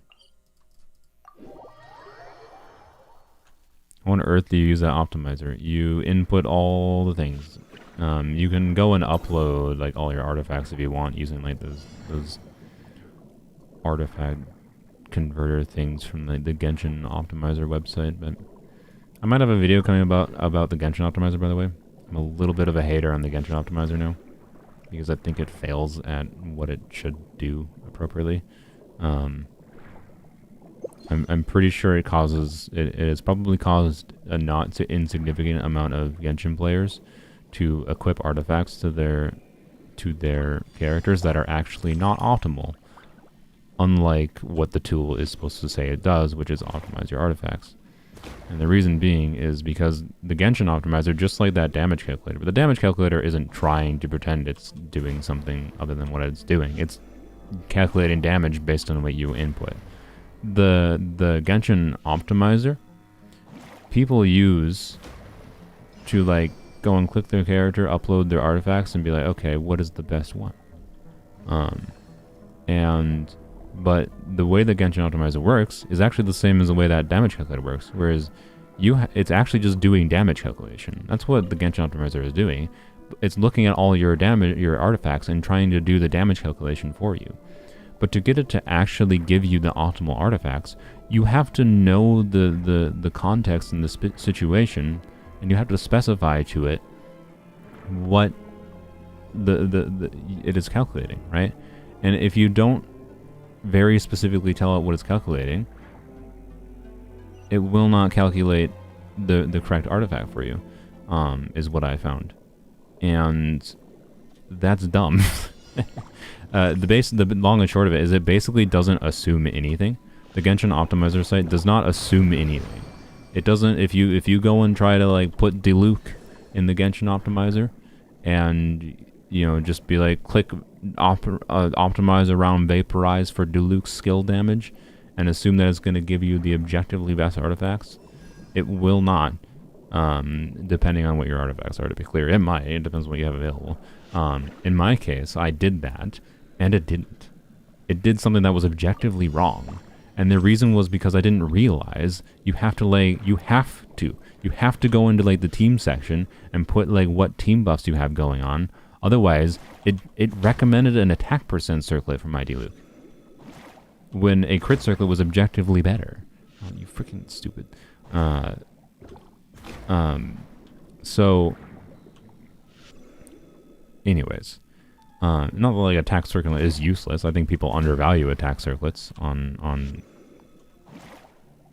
to a degree of that. For how many players experience the game, an attack circlet can be potentially more than usable than people give it credit for. I hate the underwater ones, by the way, but I will try to remember to grab that all the way. Oh, there it is. Okay. So, anywho's, Optimizer says your best UAMIA build is 4-piece visible. Yeah, like exactly, basically. So I don't. You had my problem with the Optimizer is, right, it's supposed to be like, this is a tool where you don't have to think about what art. You just upload your artifacts and it does it for you.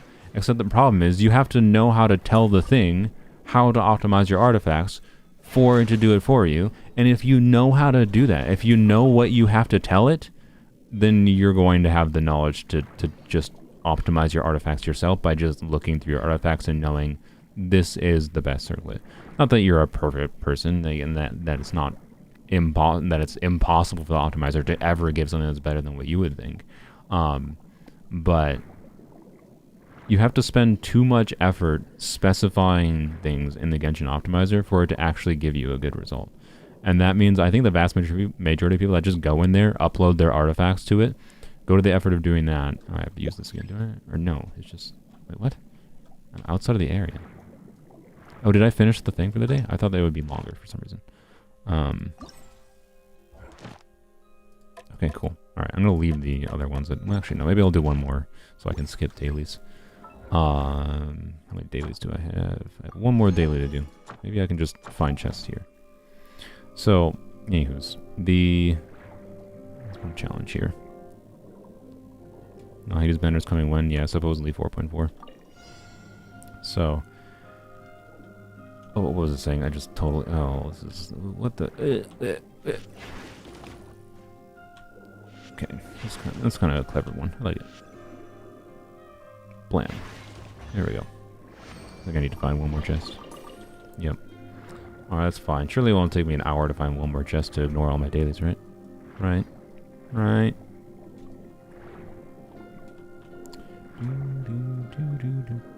So, Raiden and Nahida still be good for Tignaria. Oh yeah, now's the time to ask any questions if you have questions, I guess, that I ignored before. I apologize for ignoring you. I was kind of ranting and whatever, rambling about all the things I felt like I needed to talk about. So if you got questions, I'm down to answer them while I stream for a little bit longer. What is going on here?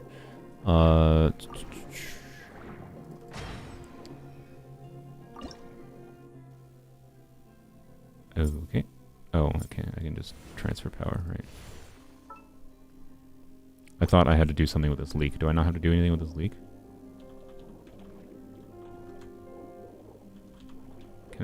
Why?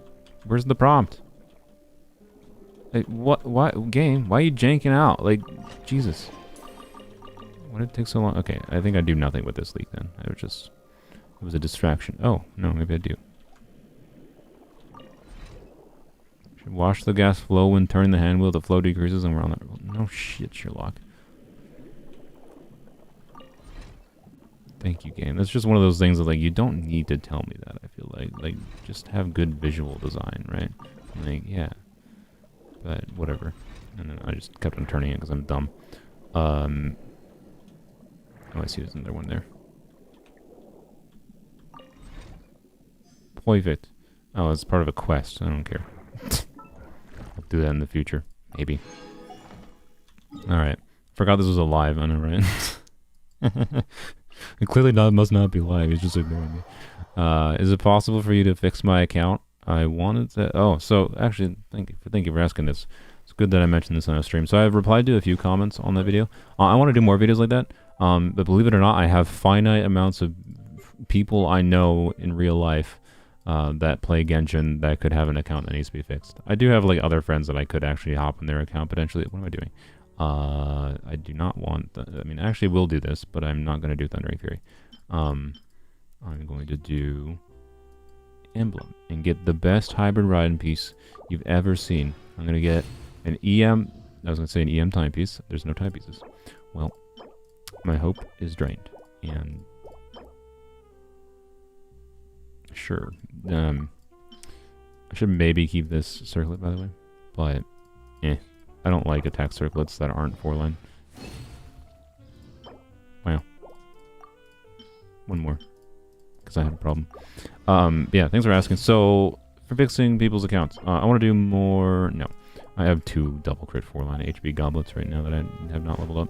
I want to do more content for fixing accounts. I think it has, like, meaningful value, and I think they're fun to do as well.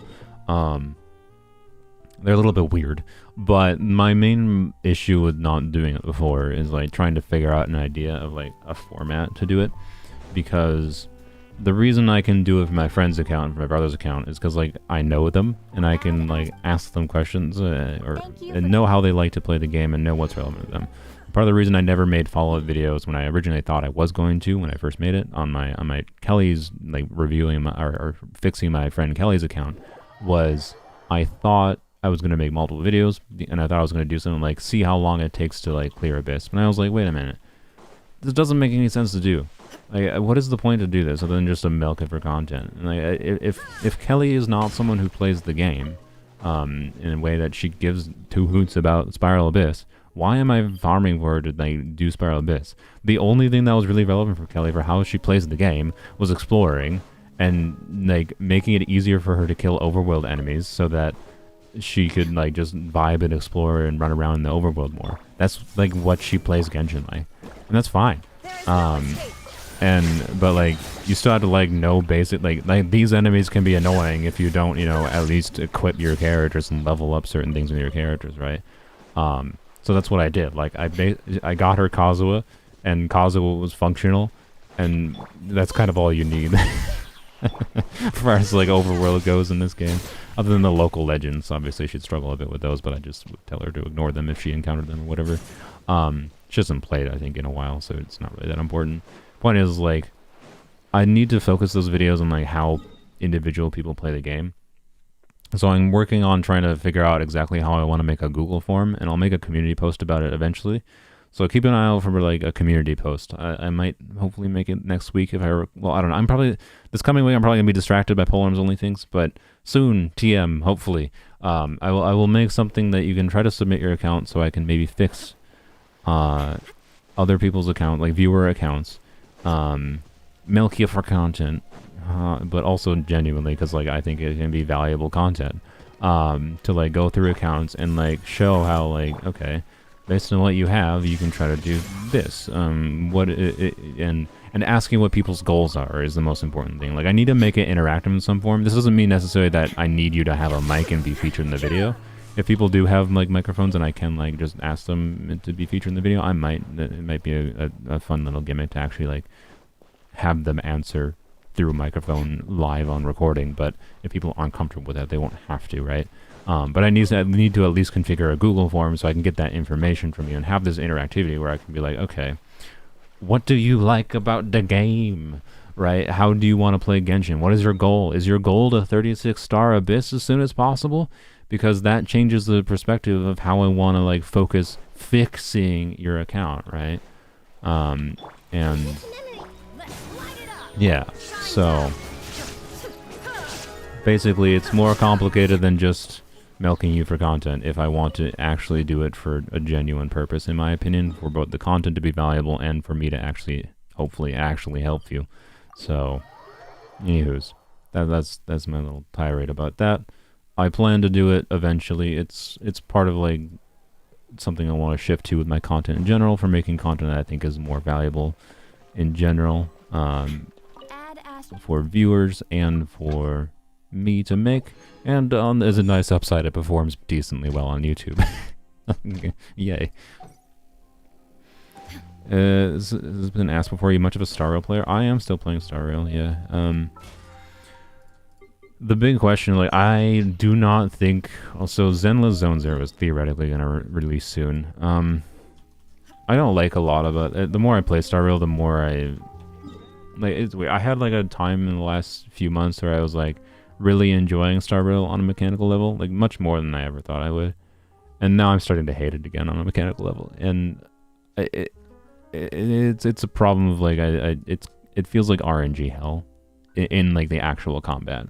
Like it feels like clearing the Spiral Abyss equivalent in Star Rail comes down to which of my allies got targeted, and if they managed to roll correctly on resisting their like I have a good RNG roll and resisting a debuff applied to them, or like I have 80% crit rate on one of my main DPS units, which is really good. It's a really healthy crit ratio, except for that 20% of the time when I don't crit might be the difference between the enemy living and the enemy dying, and then living another round to make another attack on me, and then they kill me. So another layer. There's just too many layers of RNG in the actual combat of Star Rail that I'm starting to hate it. And if I'm hating the combat, I have like no reason to pull for characters. So I still am playing because like I am kind of obsessed about getting all the team options for QQ. And Ron May has been good for diversifying, making fun team options that I didn't really think were possible before. I'm done this account for the day. Actually, do you guys want to see any Hybrid Raiden in this video? Otherwise, I will,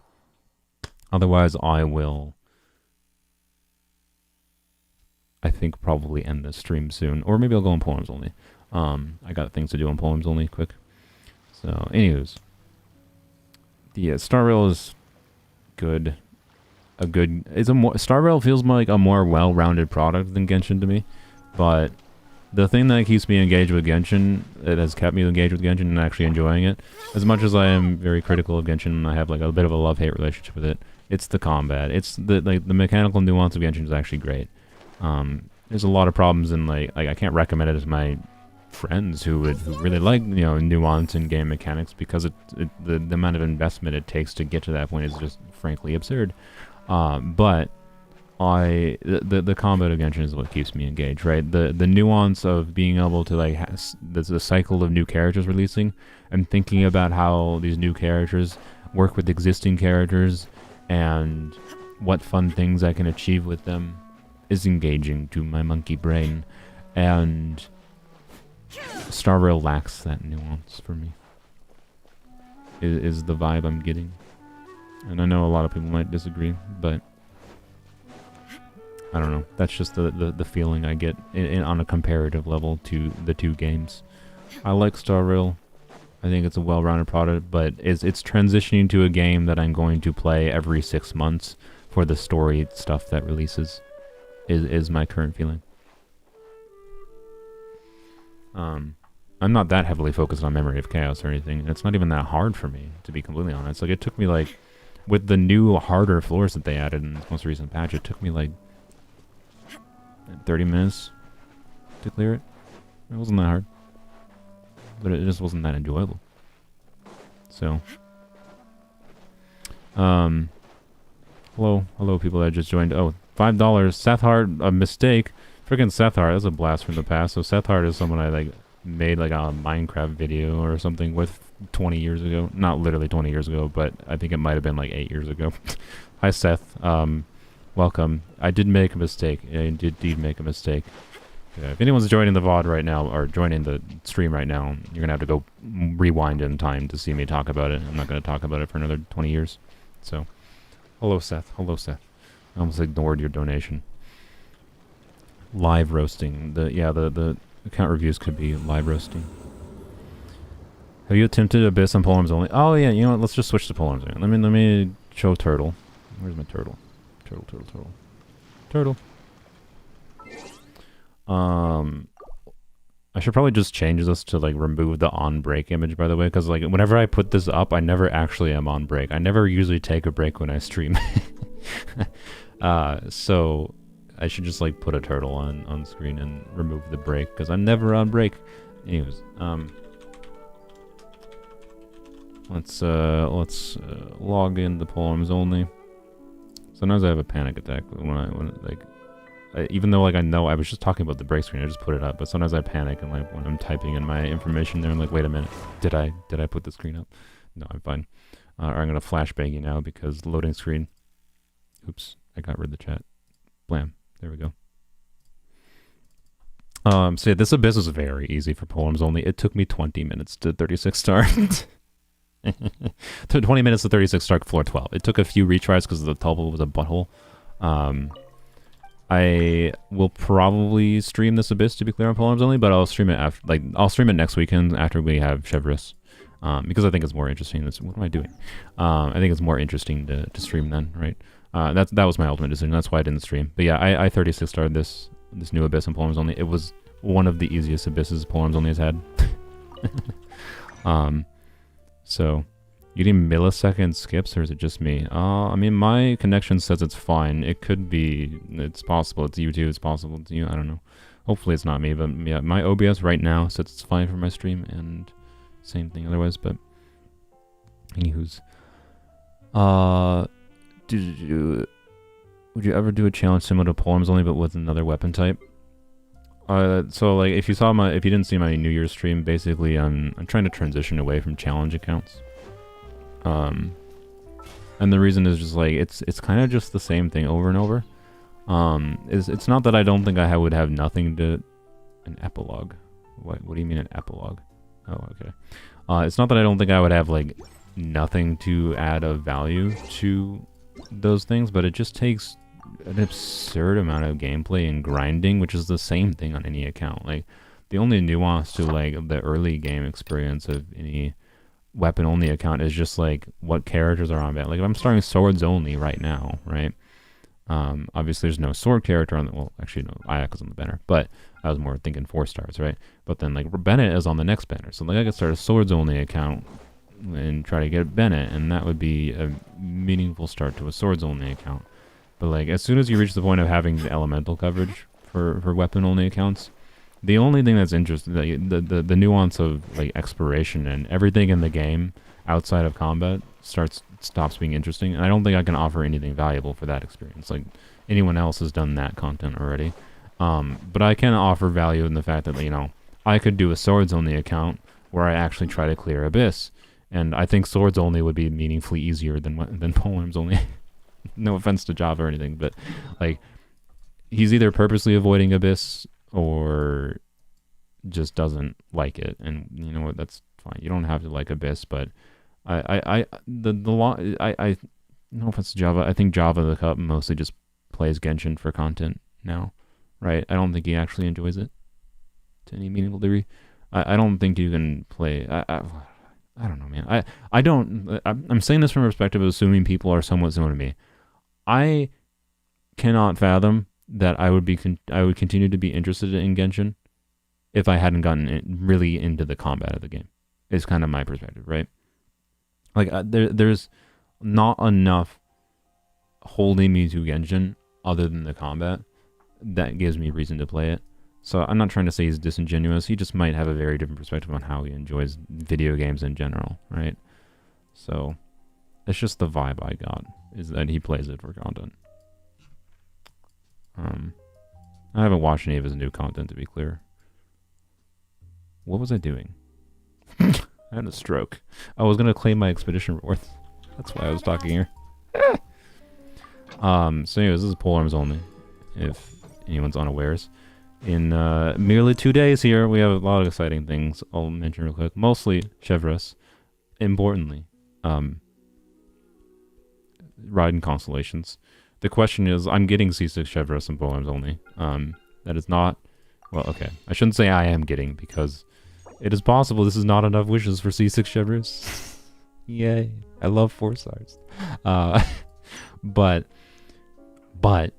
hopefully it's fine, right? Hopefully. So, oh yeah, we got C6 Xiongling from the shop. I bought that, which is nice. So we'll see, is my point. We'll see what happens. The question is, how many Raiden constellations do we end up with in trying to get C6 Chevreuse? I'm happy to get Raiden constellations at all. I do not think they'll be useless, particularly because, like, Hybrid Raiden, I think I included a Hybrid Raiden segment on, right, the Hybrid Raiden video I made. Hybrid Raiden on this account is very rarely something that's, like, better to do. It's almost always better to just do 4-piece flop, Hyper Bloom focused Raiden, in my experience on polearms only.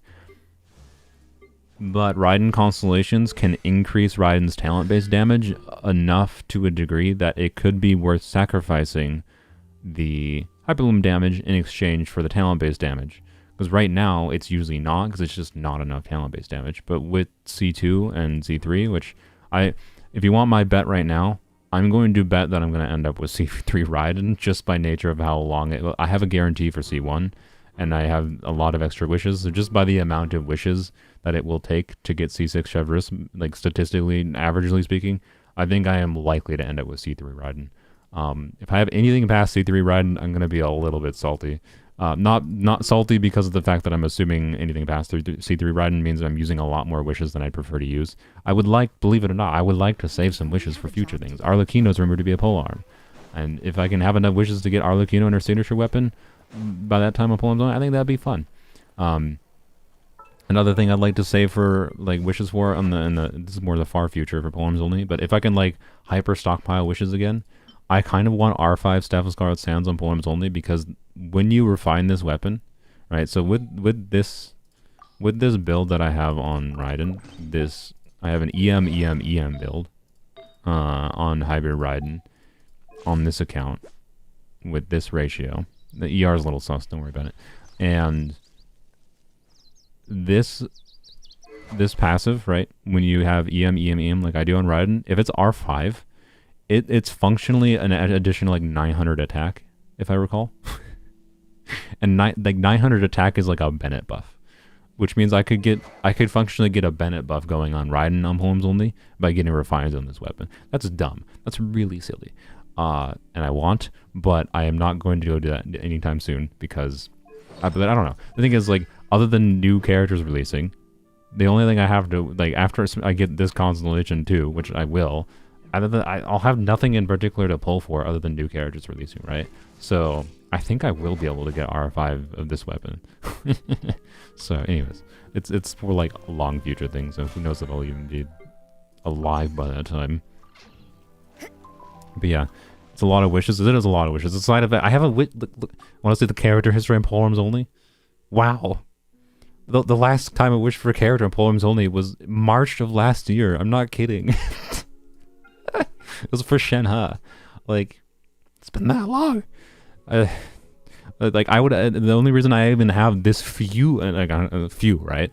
The only reason I have this few wishes is because I spent like 30,000 Primo Gems between. I tried to get an extra copy of Staff of Scarlet Sands, but I only went to pity once, and then I got an extra copy of Homa, and that took 100 pulls. So I spent like 160 pulls or something. I think maybe 170 total. Like I've had about 80k Primo Gems if I hadn't done that. Like, ridiculous. Anyways, release more characters. C6 shout no. Just no, sorry. If the only reason I'm going for Shao Constellations is if he ends up on a 4-star with a 4-star that I want. So for example, if Shao is reround with Toma, I will wish on that banner because I can get meaningful value out of C4 Toma. Just makes him a better, more up. C2 Toma, C4 Toma. It reduces energy. C4 Toma makes him doing Burgeon better and easier. It's annoying to get his energy recharge or reach his energy thresholds without this. And then he has like uptime issues without C1 and C2. And then C6 makes him actually, from the calculations I did, C6 makes him an equivalent buffer for Hu Tao, Monopyro Hu Tao, as Zhongli does. Zhongli is a better character for Monopyro Hu Tao as far as damage goes because of his resistance reduction, generally speaking, but the 15% charge attack damage bonus and the fact that he's Pyro, right, synergizes decently well. So, like, as a shielder unit for Monopyro Hu Tao, I actually like the idea of having C6 Toma eventually, and I would like it. But anyways, and then, like, I would Rosaria C4, C5 would be nice, and then C6 would be whatever. So did I say Raiden? Rosaria? Whatever.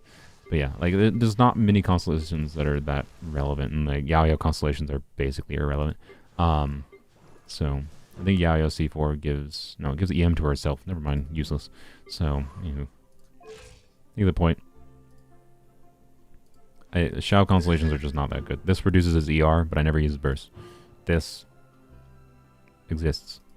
This exists. And this also exists. So, that's my opinion on it.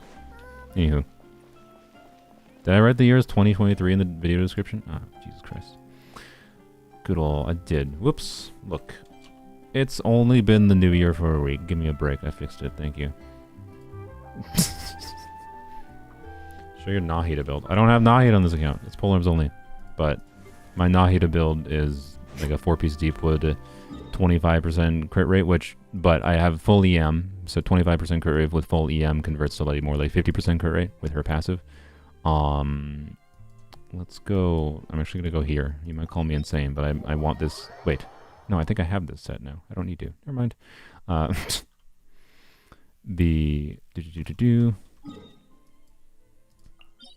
What's the thing? I'm dumb. I don't know. Whatever. I had a stroke. Oh, Nahida. Yeah, it's Prototype Amber. I've been using Prototype Amber a lot with Nahida now that Farina exists because it's just really nice having that little bit of additional healing. Regardless of if you have C2 Farina or not. And then 25% crit rate, 100% crit damage. So, a fairly balanced crit ratio. 50% crit damage, 50% crit rate functionally after, and full EM.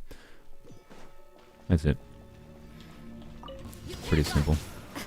I need to do that first, but it's fine. Do your master's bidding. Manifest. Eat this. Lights out. This is order. Doo-doo-doo.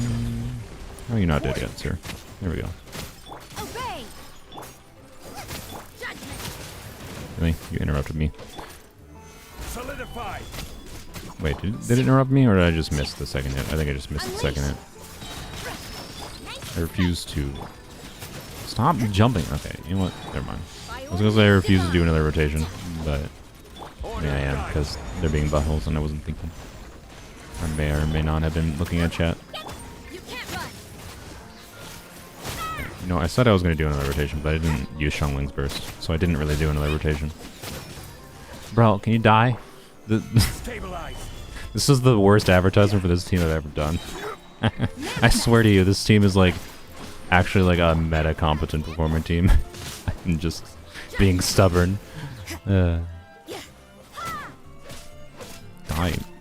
Oh, that's part of the problem. By the way, I forgot I switched Staff of Scarlet Sands to Raiden. Whoops.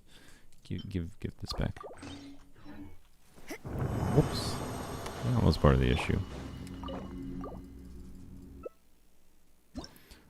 Think about the next weapon banner. What is it? Thundering Pulse and Engulfing Lightning. I mean, I think Engulfing Lightning is Xiangling's signature weapon. So, Solidify. Unleash. Engulfing Lightning is a pretty good weapon, therefore. But I don't know. Any weapon banner's value depends on your individual account. Is Manifest. forever and always what it will be.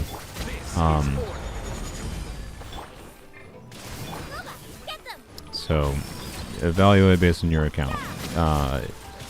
If you want my generic recommendation, I would say no. Particularly because, okay, this team's kind of lining up a little bit awkwardly in this domain because of the movement of the enemies and the fact that I don't want to use, you know, my burst to kill 2% HP enemies. But the next weapon banner is kind of bad in my opinion. I don't like Thundering Pulse. I think Skyward Harp is a much better generic stat stick weapon.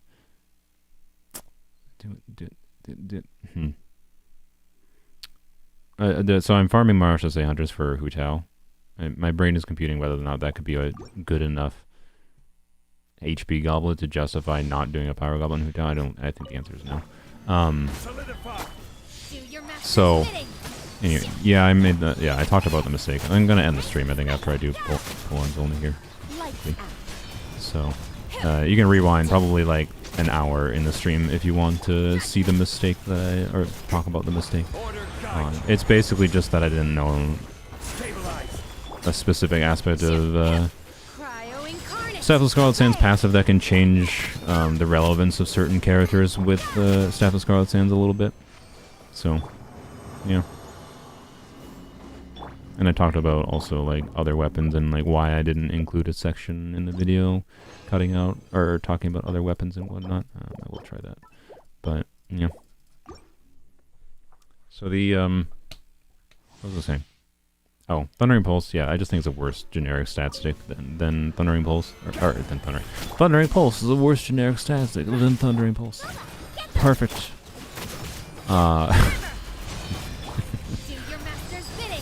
The Skyward Harp is the one that it's just better in my opinion.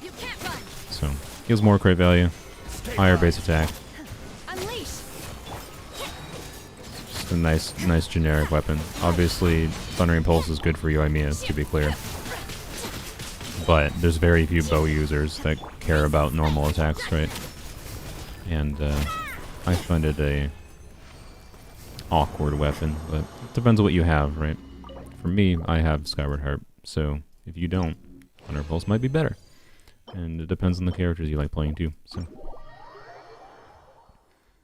Should you conserve your Primos for Caesar Leon and go Raiden Nahida?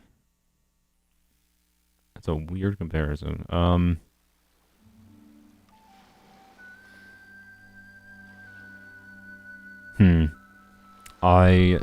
assuming you're not, like, the problem is the amount of resources you're talking that takes, like, if you're talking like you have C0 Yelan right now and you need 6 more Yelan copies compared to getting a C0 Raiden and a C0 Nahida, that's, you're comparing 6 copies of characters to 2 copies of characters. So the closer comparison is, do you get C2 Raiden and C2 Nahida or C6 Yelan, right? And I would say C2 Nahida and C2 Raiden personally, but I also wouldn't go for C2 Raiden, not my main account. So, you know, and I'm also a hater of C6 Yelan. Like, I don't feel like going back to my main account, but you can watch my video for C2 Farina today. I put my Yelan, because I have Yelan constellations, I put my Yelan on an attack percent timepiece and a defense percent circlet. You know, I don't like C6 Yelan. And, yeah, that's all there is to it. So, yeah, C6 Yelan has 7 temples. She doesn't really, like, as far as if it's worth constellations, going for constellations, I think constellations that have supportive value are potentially relevant, and that can be in opening up new team options or playstyles that weren't possible before. And the only constellations I think that potentially have the ability to do that would be C2 Nahida, C2 Farina, C6 Shinha, and you could maybe argue C6 Kazuo, but honestly not really. From what I've seen, oh wait, you know, I can do the Lost Treasures, I think. Where is... Over here, okay. So, No, I don't think C6 Elon is worth it. That's kind of all it is. You have C3 Elon? Oh, okay. I still think no, to be clear. I don't like C6 Elon. I really don't. I got bored of it very, very quickly. This is not what I meant to do, but I'm gonna do it. I got bored of it so quickly that I just like gained so little value from it that I don't, the most meaningful thing of value I got from C6 Elon is that I somehow got so lucky in getting C6 Elon that I had enough pulls left over and managed to get C2 Kazuha because I bought too many wishes. Because I was dumb. So, and I was like, I thought the amount of wishes I bought was was pessimistic, and turns out it was not. And I had like 200 left over, and in those 200 wishes, I somehow was able to get 2 additional Kazuha constellation. So, you know. I also think C2 Kazuha is not as good as I thought it was going to be. Like, when I got C6 Elon and C2 Kazuha, I understood the game much less than I actually do now. And I do not think either of them are relevant enough to go for, personally. I think C2 Elon can be worthwhile for the purposes of... Where's this freaking Oculus? Bruh. Also, I should use this and do this along the way. Where? Is this underground? Why? Why I've been scammed? I've been scammed. Okay, whatever. Yeah. So as far as constellations go, C2 Elon I think can be relevant specifically because one, you get C1 Elon, which is the fun one, and then two, you get C2 Elon, which puts her Hydra application essentially up to similar par as Xingqiu is, and that's good because then you can like. Then it becomes a decision not of Hydra application between using one or the other, and instead literally just down to more damage or more defensive utility, right? And that's an easier decision to make than having to think about the Hydra application, right? So, yeah. Don't spend money on the game is my tip. Yeah, exactly. There's literally zero need to really get constellations in the game. The more I play this game, the more I realize how unnecessary it is to spend any money. I still spend some money because I like getting the things that I can have fun with, right?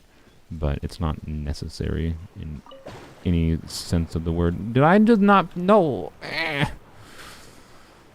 My brain automatically just like... I would have freaking troll, man. I can walk up from that direction, and that stupid thing just sent me right back where I was. Oh my god. Okay, whatever, it's fine. It's a small indie company. Yeah, true. Give MiHoYo more money because they're an indie company. They can't possibly subsist on Welkins. They need you to spend $7,000 every single patch. Truly. Yeah, I don't know. I don't know. I try not to make... I have decided that I don't really like making more negatively oriented videos. Like, in the pinned comment, I kind of... my Hybrid Raiden video, I kind of trashed on Hybrid Raiden's kit a little bit more. I don't have a very... Hybrid Raiden's kit. On C0 Raiden's base kit. I don't think it was designed very well, personally. Like, really poorly. I dislike it the most of all the C0 Archon designs. And... Is that the same Oculus I got baited by before? I swear to god if it is. If I don't see it up there, I'm not going for it. Okay. I don't see it. No, we're not touching that. The, what was it saying? I think of a Sealy event. It gives me progress towards dailies while opening chests and doing the event without having to like spam through it 80 lines of dialogue or anything and spend 5 years in that. So I like it. It's fine. It's very, I hate the ocean ones, by the way. Those are just overly time wasty. But, you know, it's fine. I much prefer just being able to do things in the overworld than having to do stupid shooting things in the underwater area. But the fact that I can complete my dailies is a nice upside. Complete my dailies in a way that I don't mind. I don't like having to do quests to complete dailies. I don't like having to spam through dialogue to complete dailies. Gimme. That's Suppose kind of it all there is wasn't to too it. much trouble. Oh, I only get a... Really? I only got a commission and a half from that. Whatever. We'll do 2 more. Oh no, there's more treasures here. I'm a twat. Did I... I ran all the way away from that treasure, didn't I? Oh my god. Okay. Why does her C1... Why does her C1 doesn't... why does her C1 exist? I mean, her C1 exists to bait you into pulling for C2. Like, it's honestly weird that Farina has as good of a C1 as she does, so... Yeah, anyways, I try not to be negative in videos, because I just would rather show how I'm enjoying the game, rather than the things I dislike about the game, right? That's why Hybrid Raiden is focused on how I'm having fun with how I'm having fun with Raiden and when I wasn't before. That's why I titled the video as I regretted Raiden until I tried Hybrid Raiden. That's why the conclusion of the video is what it is. Like, is it actually worth getting this weapon? Is it great that I feel like I need a 5-star weapon to feel this way about her? No. But, like, I'm glad I'm getting value out of her when I wasn't before. So I don't regret That getting felt her anymore. pretty That's cool. good. I'm having fun.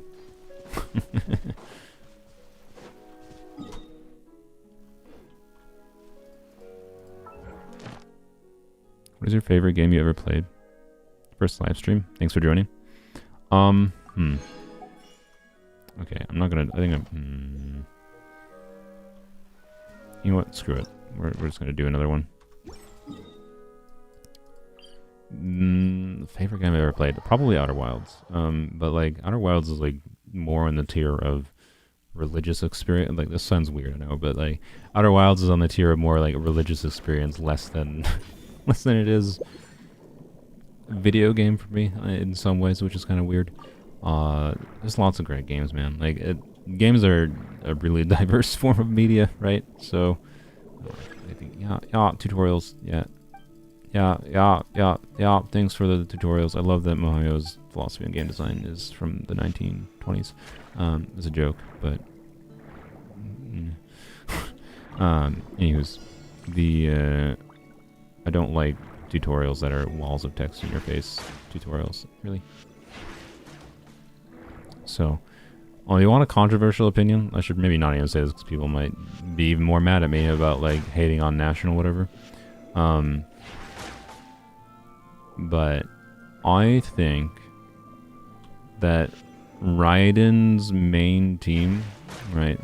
I don't think Hyper Carry Raiden is very good with C0. I think it's just actively actually a bad team by the standards of what makes good teams.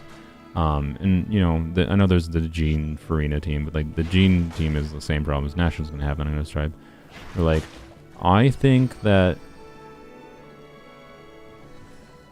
Raiden being a good fit in National, and that being her main relevant carry team at C0 on a normal traditional build,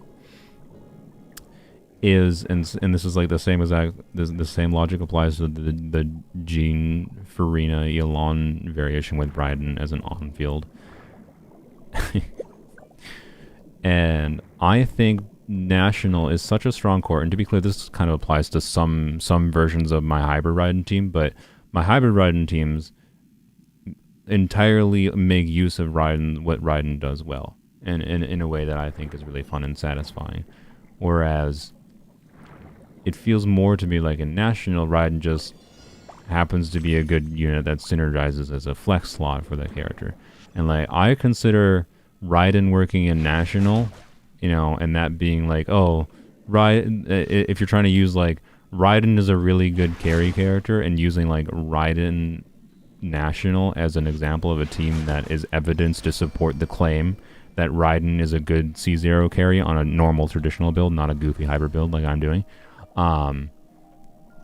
is no different than saying, you know, Eula is a good character because Eula Hybrid Bloom is a good team. Like, it's the core team that is very strong, and like, Eula doesn't interfere that much and has minor synergy with the team. And like, it's Eula's best team. Doesn't mean Eula's a good character. So, like, my perspective I try to take is to try to like utilize characters gets to the max of their potential, And that's what I have found fun about Hybrid Raiden. I guess let's go yoink this quick. And Raiden working well on National is just because National is such a strong core without Raiden that it works well. And it's more in the fact that Raiden's only main relevant, like, competent team is that team, or the Farina variation, which is just basically mono hydro, but now you're adding in Raiden instead of doing full mono hydro. It is evidence to me of her problems as a traditional carry. Doesn't Raiden's energy refund play a part in why she's good in National? The problem I have with Raiden's energy refund is it's tricking people into thinking it's better than it is. There is not fundamentally much difference between Raiden refunding energy and just a character that generates a lot of energy particles. I think the reason they have that on a design level is because they want Raiden to be the character that, like, oh, this character lets you use your bursts more, but she doesn't let you use your bursts more. She just reduces your energy recharge needs a little bit. And, like, the exact extent to which might be meaningful. It depends on the team. I'm not saying it's not useless. It's not saying it's not, like, a use for Raiden. I just don't think it makes use out of Raiden's full kit to a meaningful enough degree. And I think National as a team in general I don't like, to be clear, but National's so good without Raiden that, like, I think it's sad that that's her main carry team. It doesn't feel like it utilizes the things that are fun and interesting about Raiden to me. I don't find her energy refund mechanic interesting because it's not different than just a character that generates a bunch of energy particles. The only reason it feels useful at all is because they're so god-awful stingy on making characters that are supportive off-field units that generate energy particles.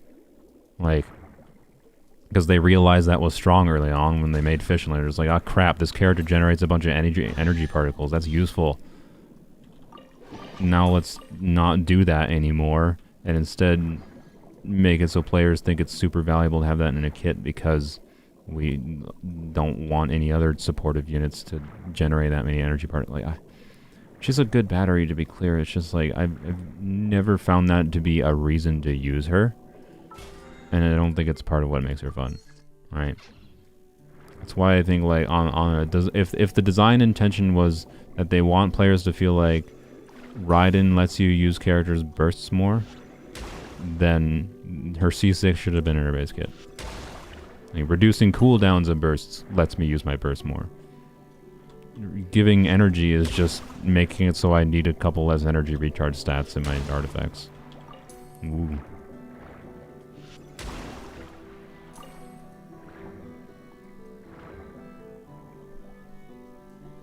Yeah, ICD is internal cooldown. ICD is like when do characters actually apply the elements, right?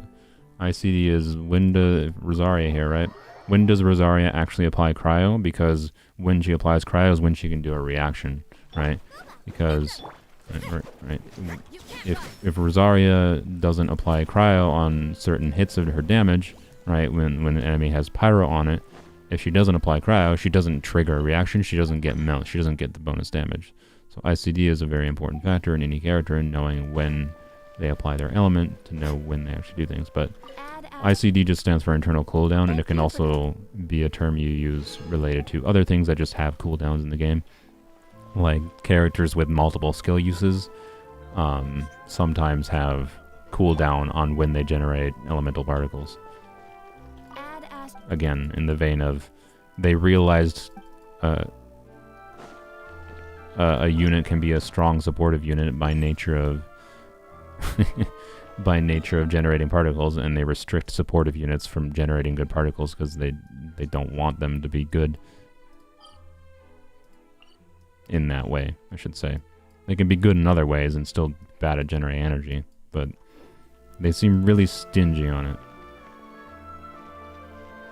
So, to be fair, carriers are part of the team composition that Hoyoverse power creeps the most. Yeah, like I honestly think like Navia might be the closest to Raiden power creep as far as like how carry DPSs are designed, right? Like on a like I know it seems weird. Like, to be clear, Raiden has more potential utility than I think Navia does, because Raiden has Hyper Bloom utility. Navia does not trigger Hyper Bloom, right? But Navia, on a carry level, if we're comparing carry playstyle to carry playstyle, right? They both do the similar vibe thing of getting big damage hit. But Navia has 2 uses of her hit, and her whole kit feels like it just is more cohesive around that idea than Raiden's kit is, right? Teamwork is dreamwork. Rubber sender. Submit. Okay, well, that just hit nothing. I don't like this trial, by the way. Everybody stand back. Watch out. Right, like, and then I can do it again. That was a little bit lower damage. And then I can, you know, sequence into doing this. And then do it again. Like, that one obviously didn't have stuff built up and whatever. But, like, that feels so much better as far as a carry playstyle goes. As far as, like, carry front-loaded damage playstyle goes. She feels so much better with her C0 kit. And is so much more intuitive for how, like, on a boil it down to the basics level of, like, this character does big number once, or big number a few times, and then a little bit of additional damage. Navia feels so much better designed than Raiden as a carry. And, like, it's not that she's necessarily power crept, because Electro and Julius fulfill different roles. But, like, I don't know. It just fulfills the ideal of carry better, and they tried to balance Raiden being at C0, it feels like Hoyoverse tried to balance Raiden being a carry and having some supportive utility with her, like, energy refunding and whatever. Each day to the fullest. And I think they failed at both. Is what life I think she does not have enough carry utility as a carry at C0. Without high investment things like Staff of Scarlet Sands doing a hybrid build, or insane artifact investment, and I do not think she has enough supportive relevance. So by trying to balance them both, they failed at both. They failed to make Raiden relevant enough for both until Hyper Bloom was a thing. Like, if you've been playing after 3.0, it's always been a thing to you, but before Hyper Bloom released, right? Yeah.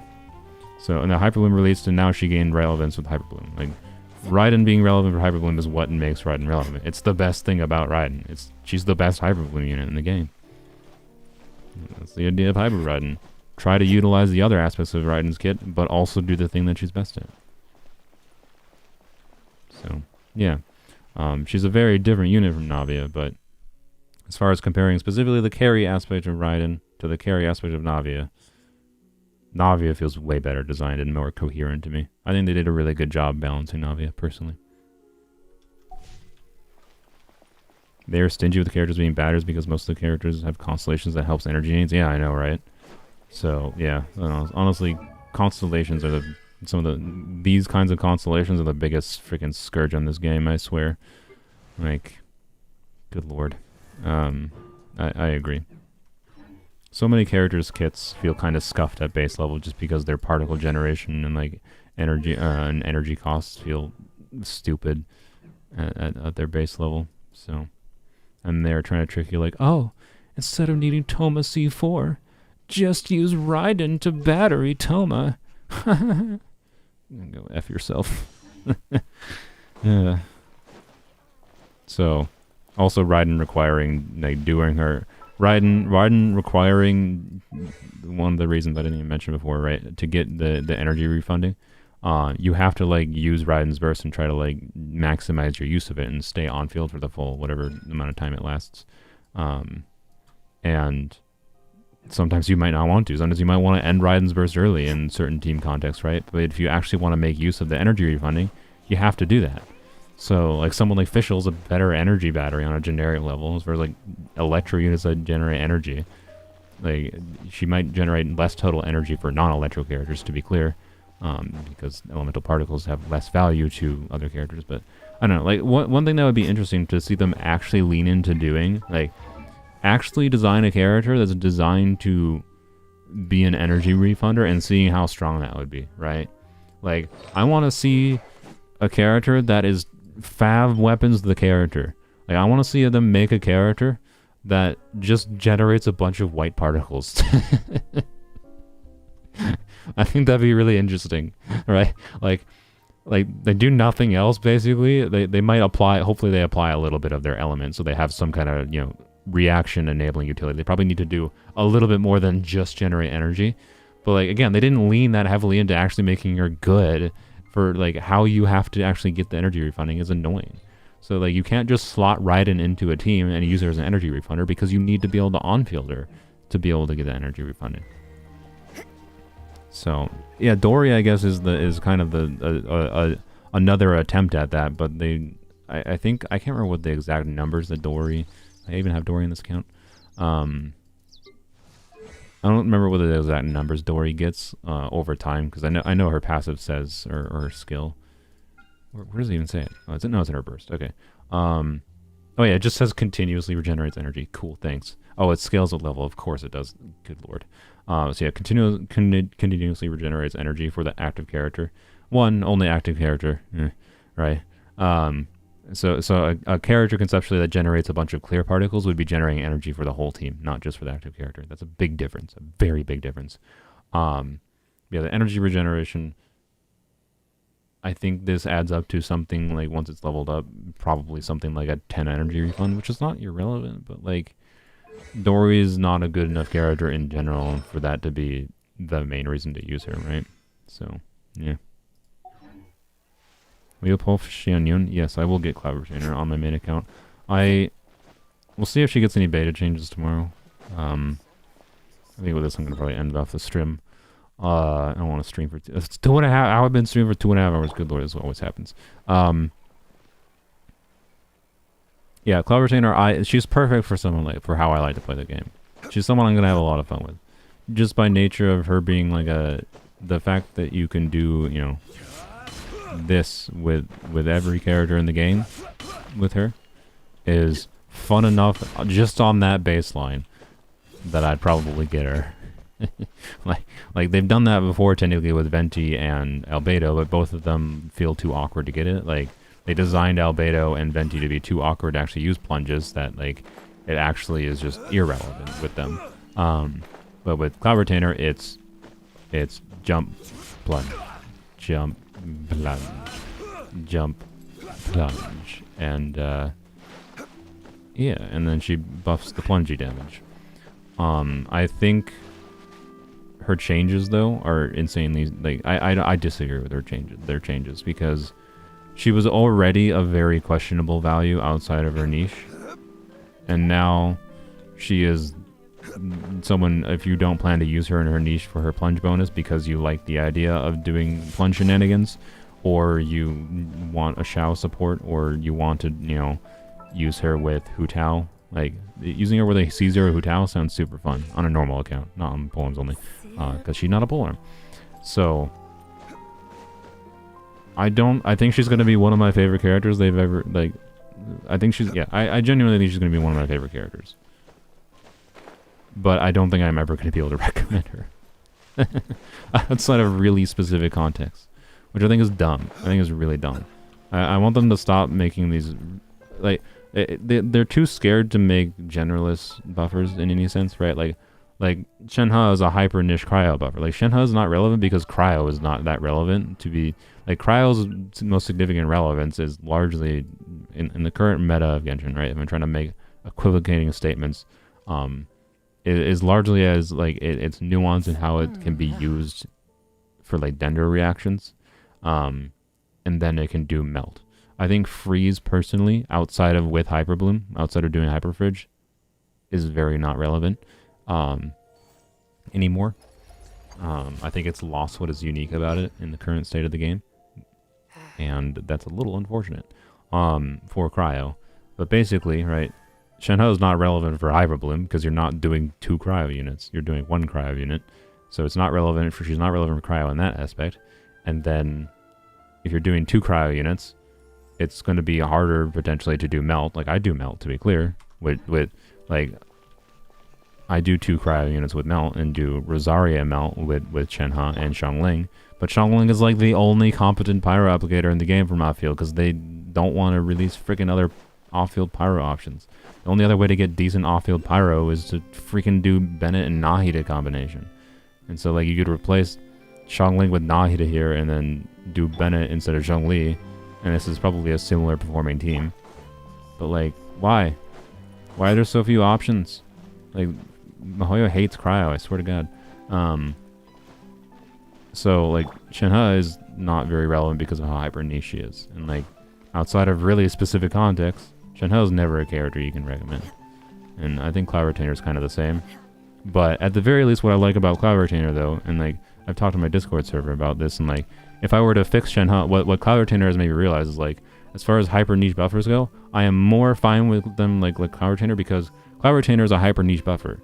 But she at least enables me to do that hyper niche with other characters, right? Like, I don't have to use the hyper niche plunge buff with just Shao or other plunge characters because she enables other characters to plunge. So it would be the equivalent of if Shenhe gave your melee characters cryo infusion on their normal attacks, but she doesn't, right? Cloud Retainer gives plunge infusion. Cloud Retainer gives plunge infusion, and therefore it's the difference maker between me liking her or not. So, yeah, Pyro Archon probably. I don't know, man. I don't know. We'll see what the Pyro Archon is like. I'm curious what they'll do. So, anywho's, I can't recommend Cloud Retainer from what her current state is, but I think I'm gonna like her a lot. That's all. Gaming looks really cool too. Yeah, I think the state of the game is like the fact that they're releasing a DPS 4-star that seems competent is a miracle in itself. He seems competent and fun. He seems like he's gonna have a bit of skill expression. He's gonna be fun and like work without having to be super good at him, but he's gonna have some skill expression in trying to like catch his dog early to get more plunges out, which I think is pretty cool. But right now, he's not looking like he's going to be ridiculously overpowered or anything. I want to be clear. He just looks like he's pretty fine. And the fact that he's competent and potentially functional as a C0 4-star DPS that you can get for free is a thumbs up for me. That's what I say about Gaming's current kit design. Hopefully nothing major changes tomorrow. It probably won't. I think he's going to escape. But yeah, he doesn't become like properly good until C6, I think. His overall damage and multipliers seem balanced around having C6, which is a little unfortunate, but he's a 4-star. It's not the end of the world. So yeah. Okay. Why no Farina on this account? Do you notice a pattern? So look at the stars. What is the common derivation on the characters of this account? I'm being a butthole. It's polearms only. There's a reason there's no Farina on a polearm Malin account. She doesn't use a polearm. Anyways. How dare she? Call me when Farina uses a polearm. But yeah. Oh, I didn't even show my Abyss. I think part of the reason I meant to log into this account was to show the Abyss. I'll end the stream with that, I think, unless I see any good questions that can be rambling. I always want to play Dragon Strike Diluc. Yeah, again, see, that's one of the hyper niche scenarios where, like, yeah, if you really like the idea of getting more value out of Diluc, Cloud Retainer might be a good one to pull for you. I mean, she makes Dragon Strike Diluc something that's not, like, really technically difficult to pull off. It's not difficult to pull off at all. It's just actually easy. So, anyways. Challenge summary. Here you go. You can see wait. No. Was this the previous phase? Or was this phase? I don't remember if I don't know if this was actually the previous phase or not, this current phase.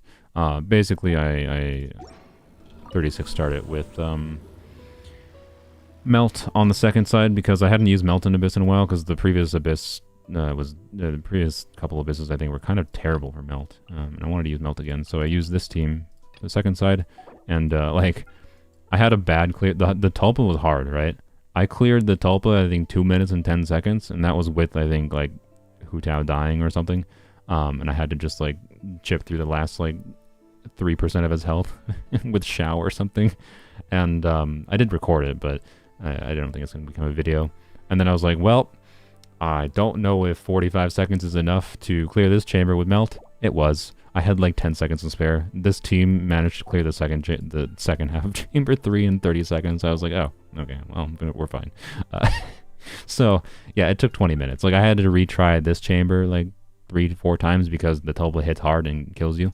And I wasn't using Zhongli, right? So I was using, I think I was using Hu Tao, Yunjin, Xiao, and Toma. So use Xiao for VV. It was basically hyper carry Hu Tao. Hyper carry mono pyro Hu Tao was what I was using. Get some pyro going with Toma, try to swirl pyro, and then Hu Tao go, and then Yunjin buffs Hu Tao's normal attack damage, which is more relevant than you might expect with the invested Yunjin.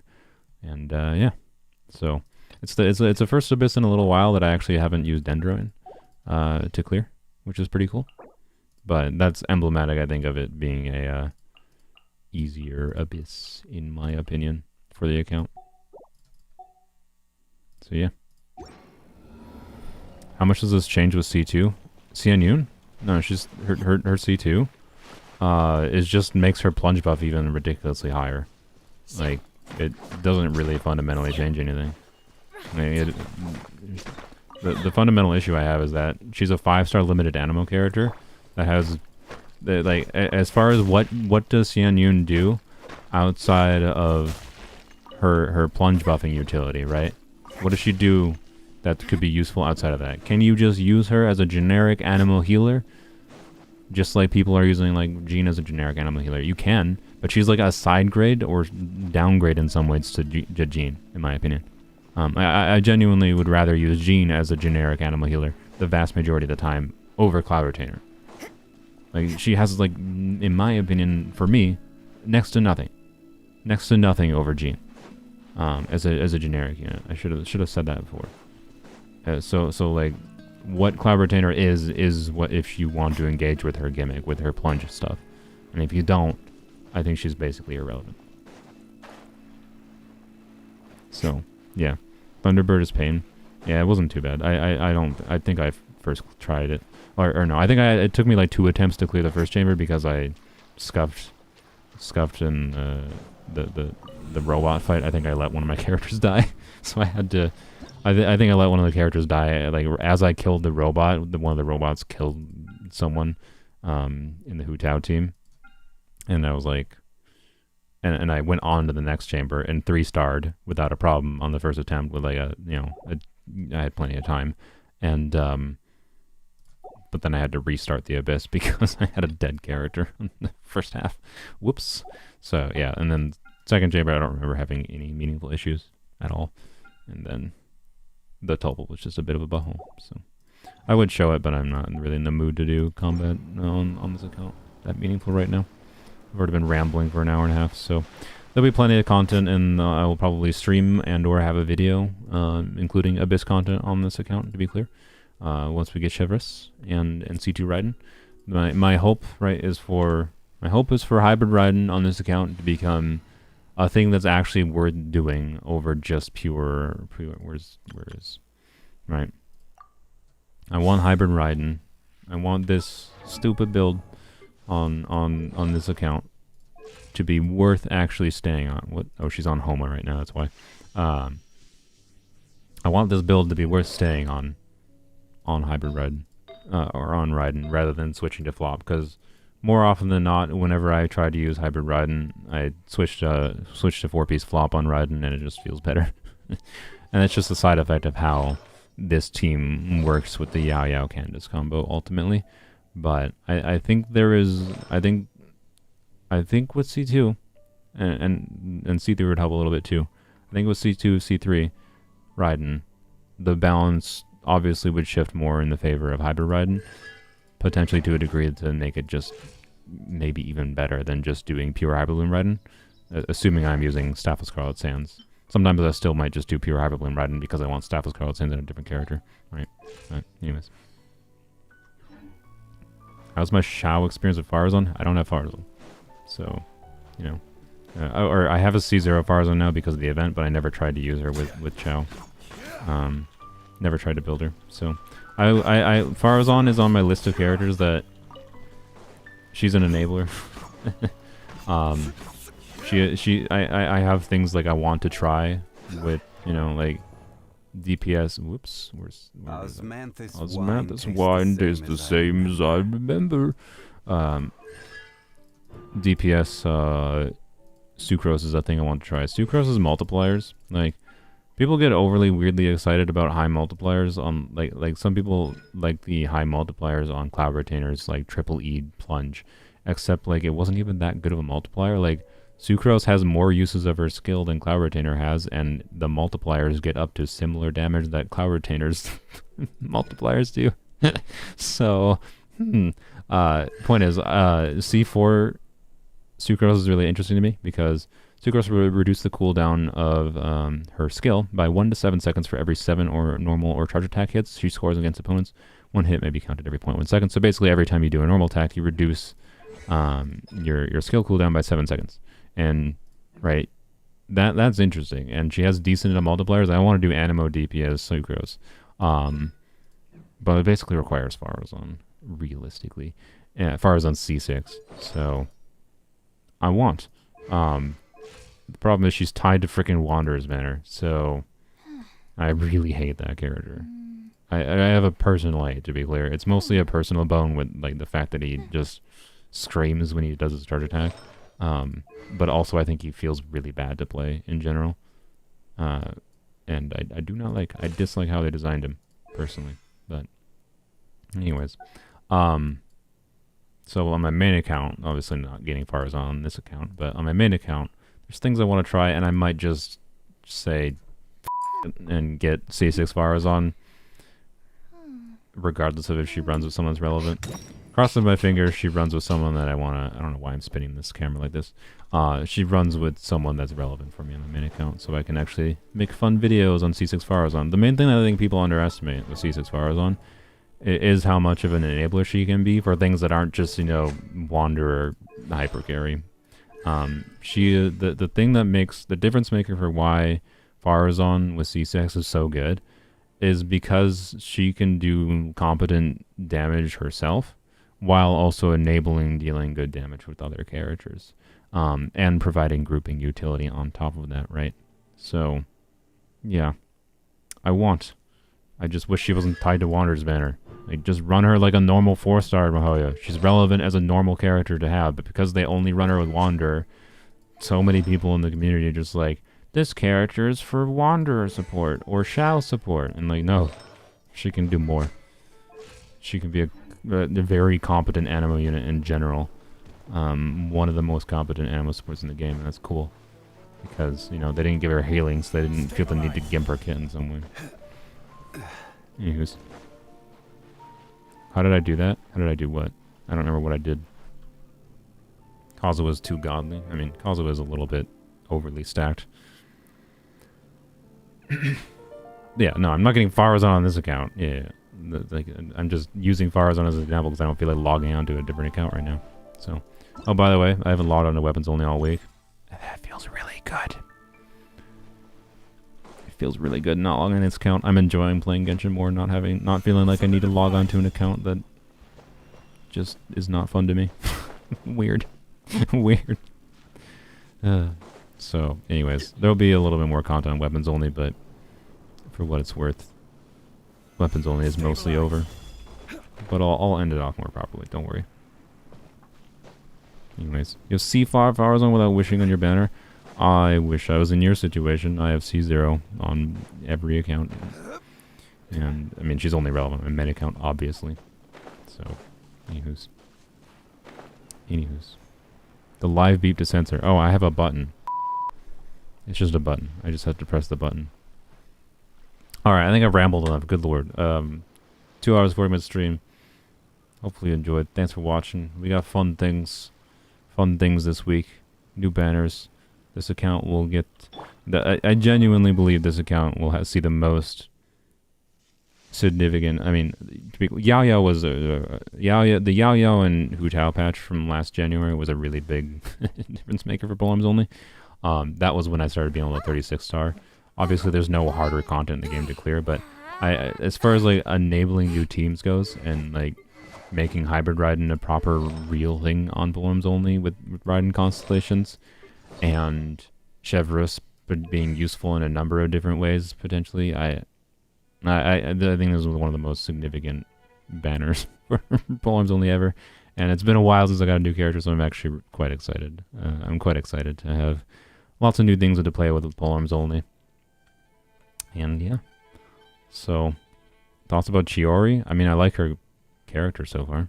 The event was really good, by the way. This was, I think, that my favorite event they've had. This Roses and Muskets event. Yeah. I think it was very...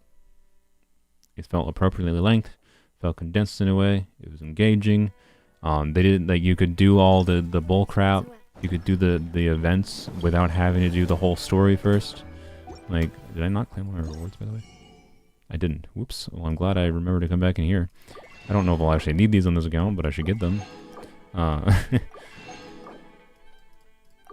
And yeah, I don't know. This is recency bias, blah blah blah. But I don't know. I think it was one of my favorite events, if not my favorite event, on a story level. And not forcing you to do the story to get the majority of the rewards is in my opinion what they should do for all events. I really need that. And give me the more very important. Let's go. Did I claim the useless thing? Yeah, I did claim the useless thing. It's useless because it's Polearms only, not because it's a bad one. So, Chiori, I liked her. We'll see what her kid is like. What con will you go for a lantern, right? On this account? I mean, Yao is the only Polearm character that I have C6 Xiangling now. I guess I could have waited for C6 Xiangling, but yeah, right. And then, yeah, so Yao's Constellation 3 is garbage, but I don't know. What else? There's no other choice. So I have C6 Yunjin. I have C6 Yao, or I have C6 Xiangling, sorry. So on my main account, almost assuredly Gaming, but it depends. If Gaming runs with Xian Yun, Clavertainer, then we'll see. Because I might do my wishes first before. I presumably will do my wishes first and see what I get before I need to. If I get C6 Gaming, then obviously not. So we'll see. How many wishes to get Raiden? If you're planning for characters to pull for, the simple math, right? So it says there's 90 in game, right? But the pity system is not actually 90 to get a 5-star. There's what the community calls soft pity, right? Which starts at 74 wishes. And then the average, if you want to like plan for worst case scenarios, it's going to be about 160 wishes to guarantee any character, assuming you didn't lose a 50-50 before and your next 5 star is guaranteed, right?